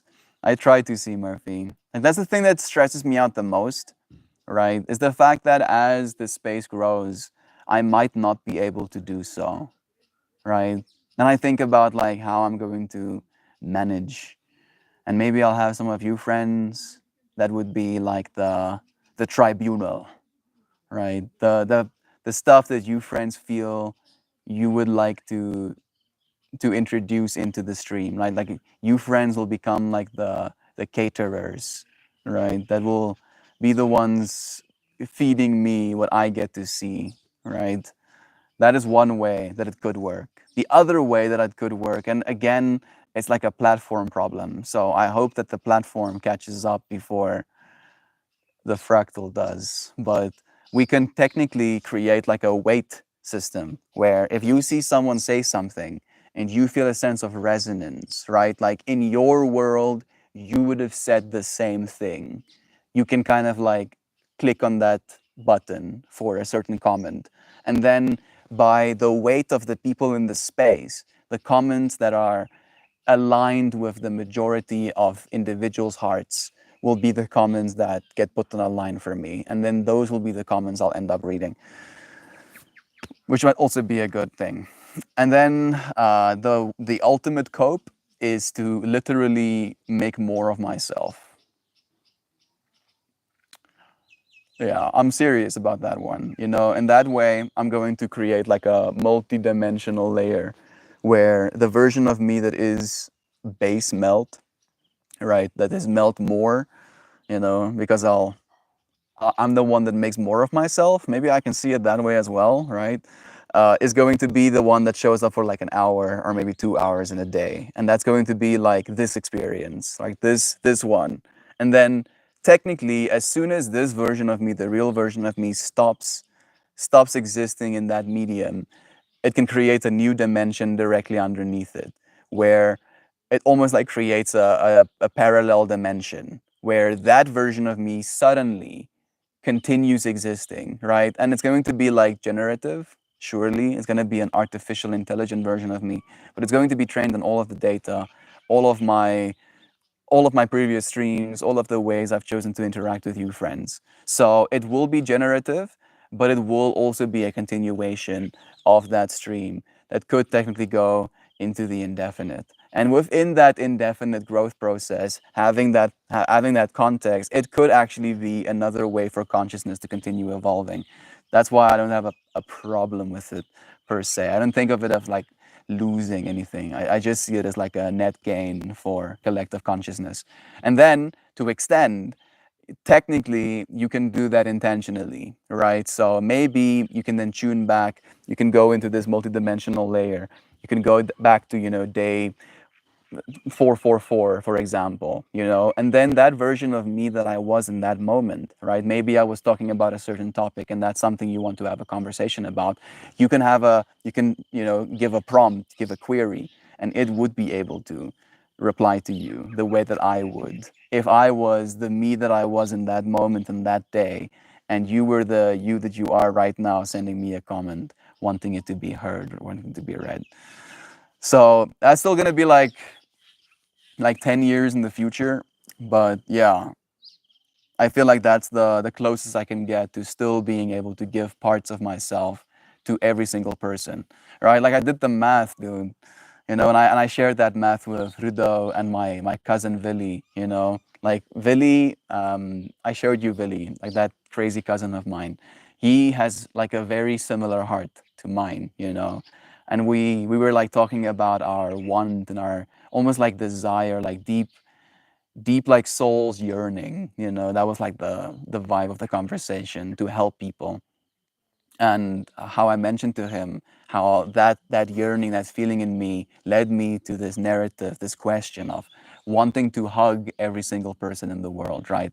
Like knowing that there's so much that can be done for a person in just showing them that level of attention, right? Just giving them a hug. And basically went into my chat GPT and was like, hey, if I wanted to hug every single person in the world and they were standing in a line, literally waiting to be hugged one by one by one, and I could hug them for 5 seconds at a time, how long would it take me to hug every single person on the earth?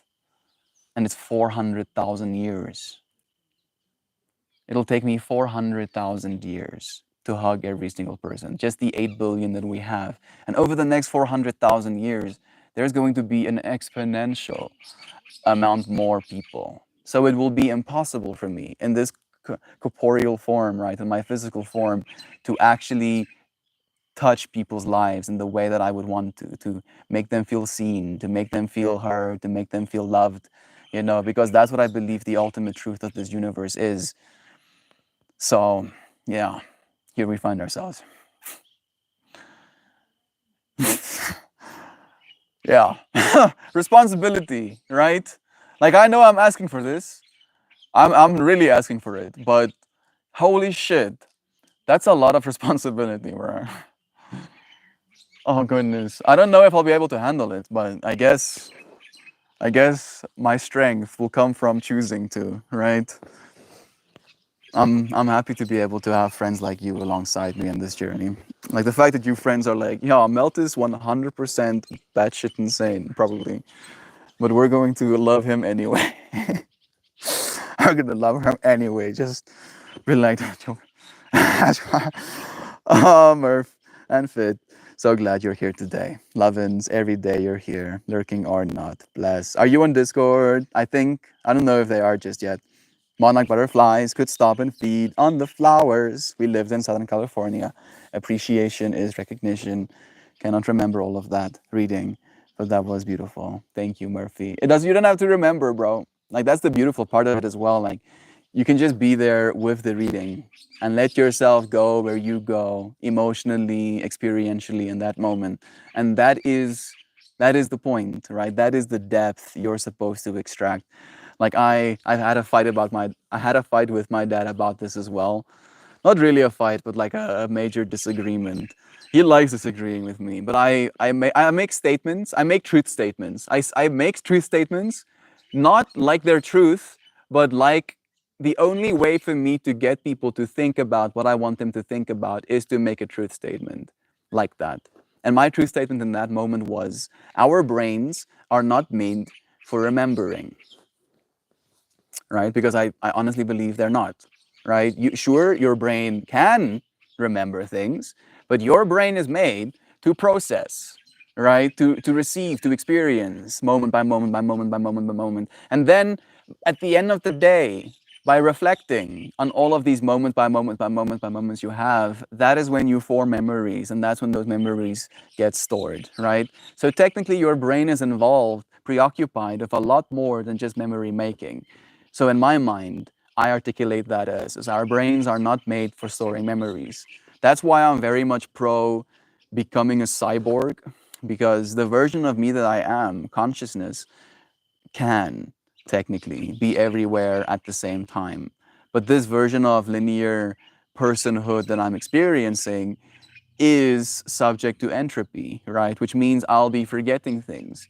And I've forgotten so many things in my life that if I knew I forgot them right now, I would probably experience deep sadness, right? Like beautiful conversations with friends, or a moment of like smiling to a person on a subway, or like small, like just this is beautiful part of my reality, right? And if I could perfectly remember it and really have that clarity of like all of this beauty that I've experienced, I would want to keep that with me, even if I did so digitally.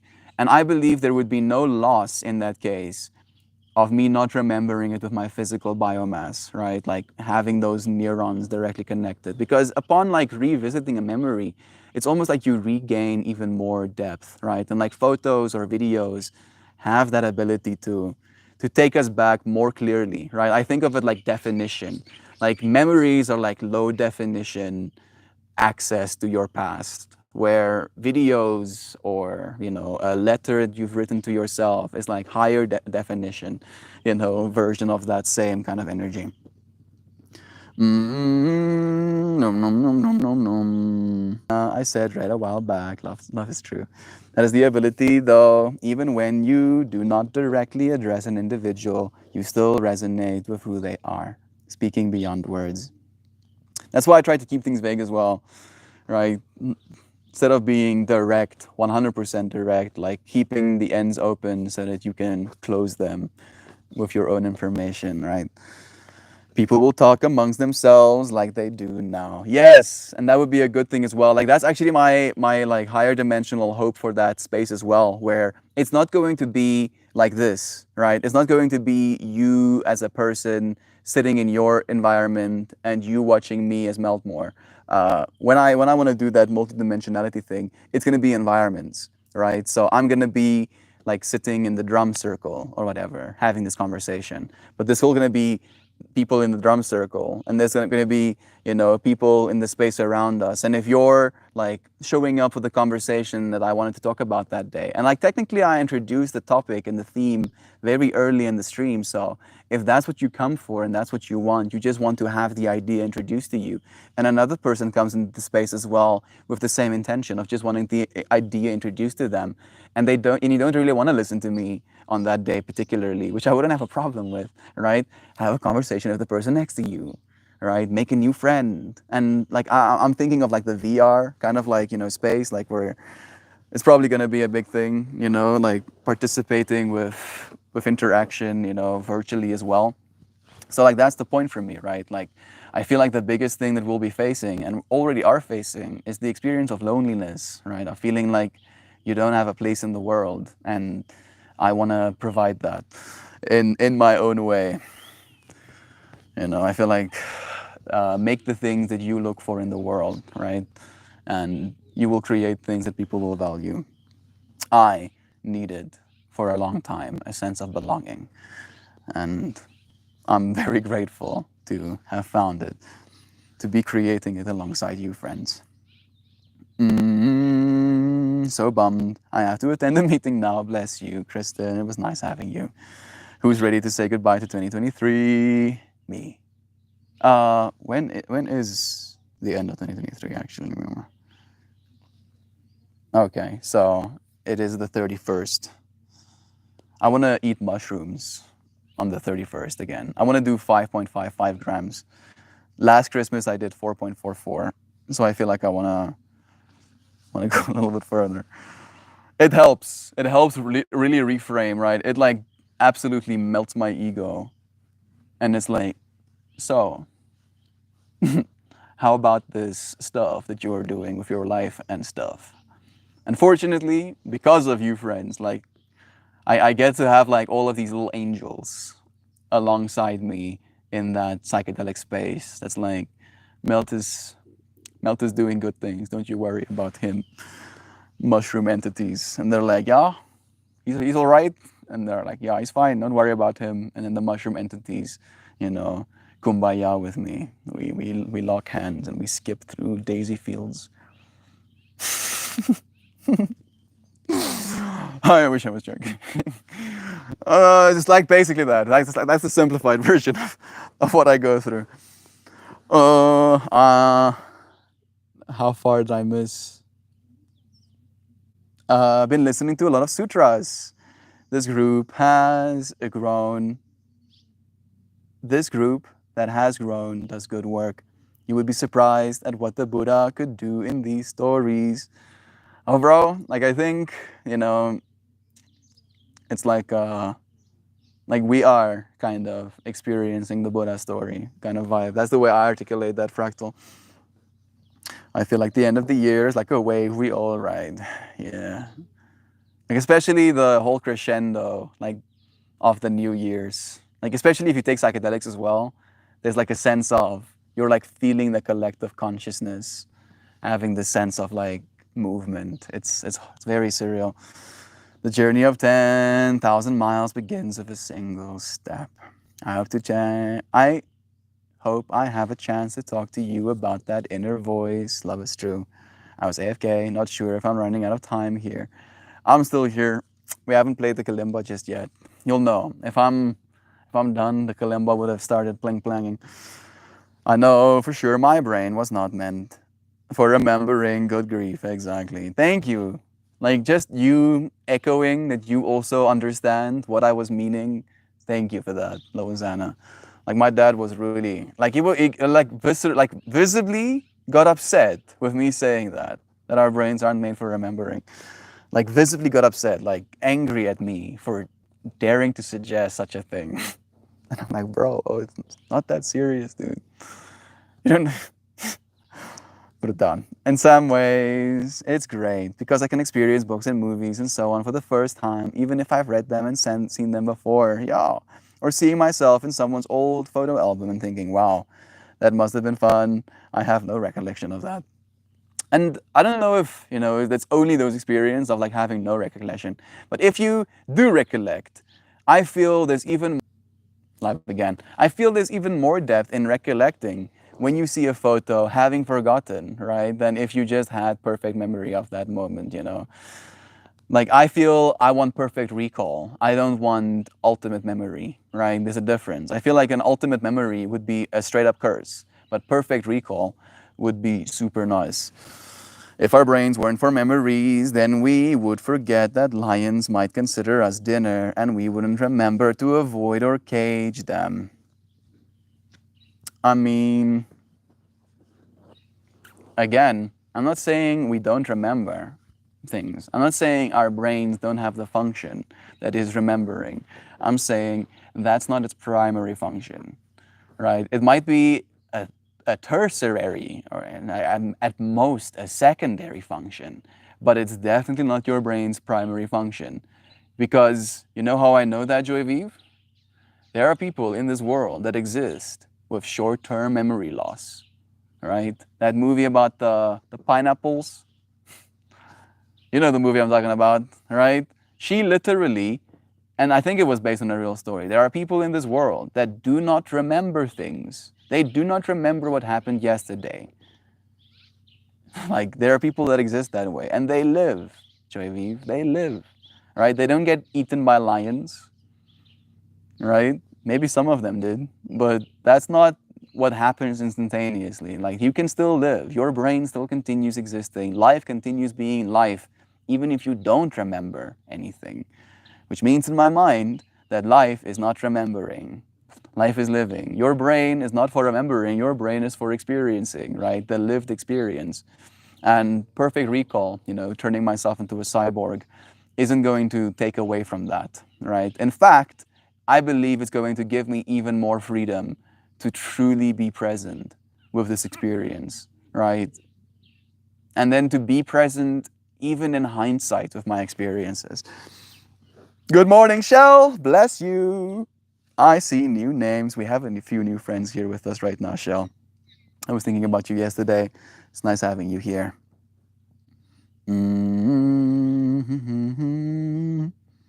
Fortunately, mathematicians and engineers have good memories, at least for the science part of their brain. They do, but again, even Einstein called people stupid for remembering something they could write down, right? I'm pretty sure that's not Einstein. Hey, Google, did Einstein say it is wrong to remember something you can write down? Yes, it is commonly attributed to Einstein that he said, never memorize something that you can look up, or I will never commit to memory anything that can be easily looked up in a book. However, it is important to note that there is no definitive evidence that he actually said this. Okay. Yeah, you see, good thing I fact-checked myself. But still, I kind of agree, right? Because again, if you actually are a scientist, there's a lot of very important and very specific information that you need to use when you're doing your math. And sure, it might save you a second or five, having the information readily available in your brain and just writing it down just like that. And that probably does become the norm as it becomes almost like muscle memory. The myelin seeds around the neurons that output that information are so thick that you don't have to even remember it. It becomes automatic, right? But if you're like starting a new, if you're starting a new equation or whatever, and you're supposed to like pull information, it's going to cause more anxiety and like second guessing yourself if you did get all of your equations right, instead of just looking it up and transferring it, 100%. And then if we take the extension of like our computers and the way we will be interacting with our computers very soon, it would be silly of you to try and remember these things yourself, right? At least that's the way I try to see it. We are going to talk about tomorrow's stream topic then, with this in mind. Tomorrow's stream topic is going to be about losing our instincts, right? And how it's going to be up to us to make new ones, right? I feel like our instincts are going to have to be different. Like the instincts and the abilities to do things the way that we would consider them valuable for the longest time is probably going away a little bit. But at the same time, new instincts are going to have to arise, like our ability to detect bullshit, for example.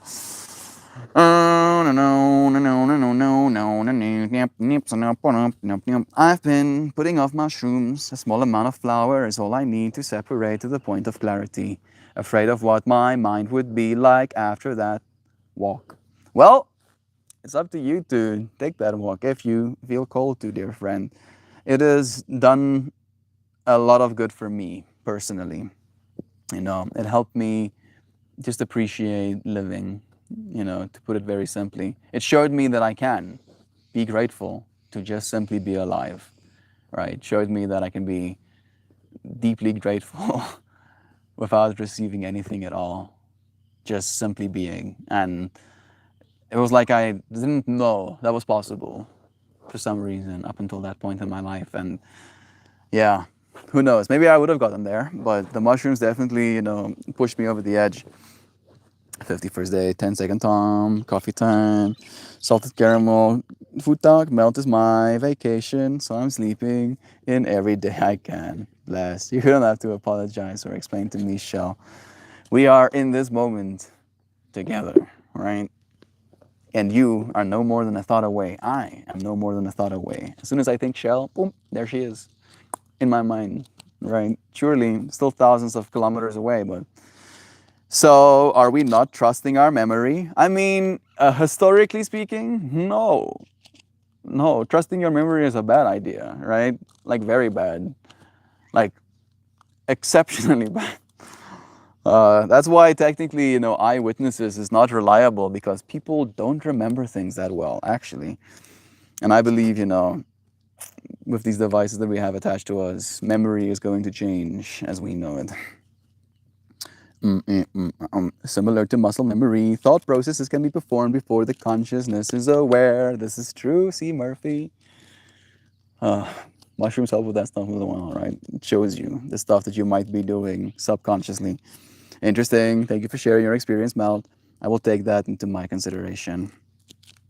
It is going to be your experience, bro. Like, I'm sure you already know all of this setting stuff as well. Why do I have my cards? I'm going to pull another card.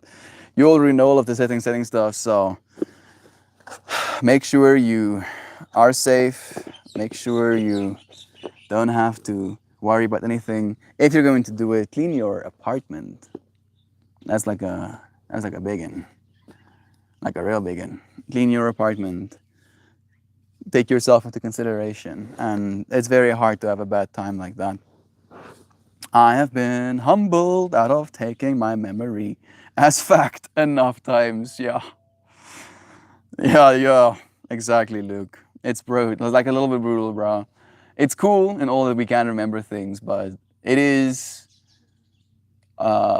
it's bad, and it is self-worsening, unfortunately, right? Like every single time you re-remember something, it's almost like you're simulating right? That instance. And every single time you simulate an instance based on a simulated instance, based on a simulated instance, there's noise introduced into the memory.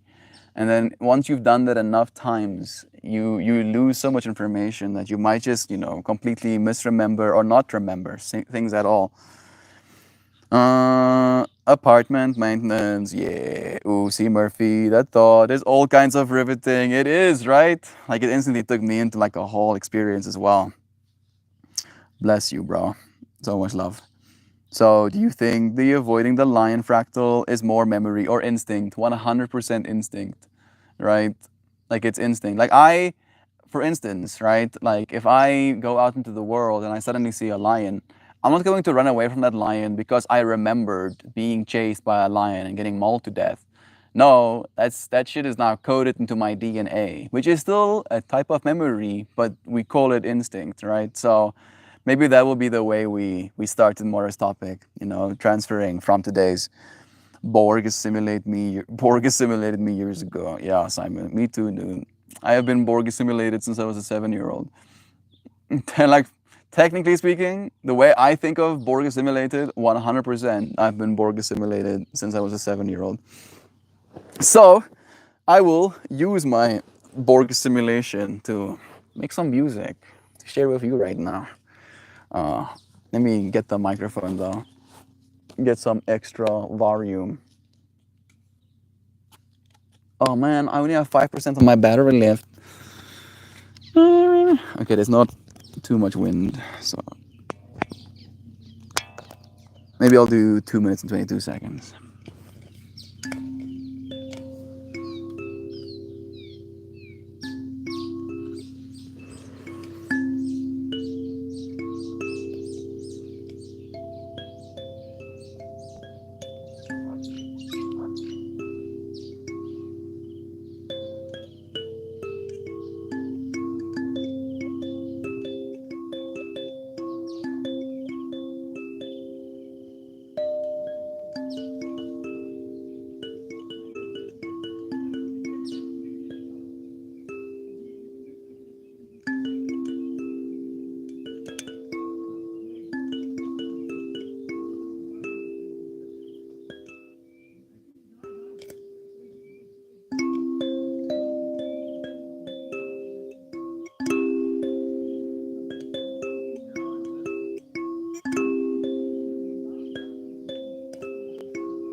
Woofity woofity, barky bark.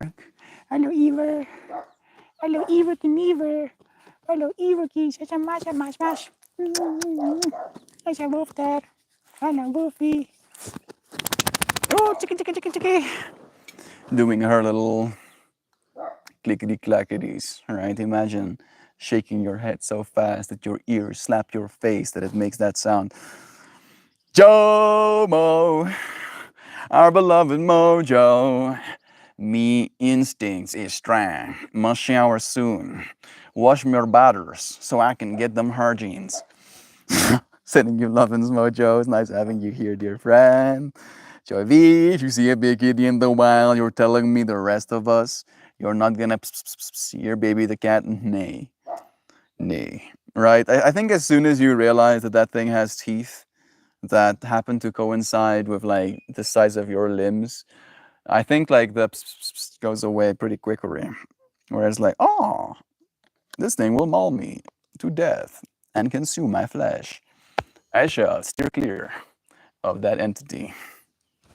Oh, no, no, no, no, no. Here comes our Joified Shan message. Are you friends ready to hear and have the most abundantly bountiful day? Everyone, you're for reals are so super massively and very muchly and mucho grande esteemed, meritorious, Meltmore. And all of you, oh so very wonderfully, intently, willingly, powerfully, impressively, rationally, collectively, authentically, wholesome, humanimal critter creatures coming to understand the strengths and weaknesses of our chosen responsibilities. Thank you, dear Joe. Nobody expected you to write these Shan messages the way that you have, and yet, still, even though it might be heavy sometimes, it might be an extra thing that is now expected, you have taken on that responsibility with so much strength. Love you. Love all of you friends. Yeah, like and subscribe. I feel like all of you friends are like and subscribe, but thank you. Thank you for liking and subscribing. I'll see you friends again very soon. Tomorrow. Blessings to you until we do it again. Cheers, everybody.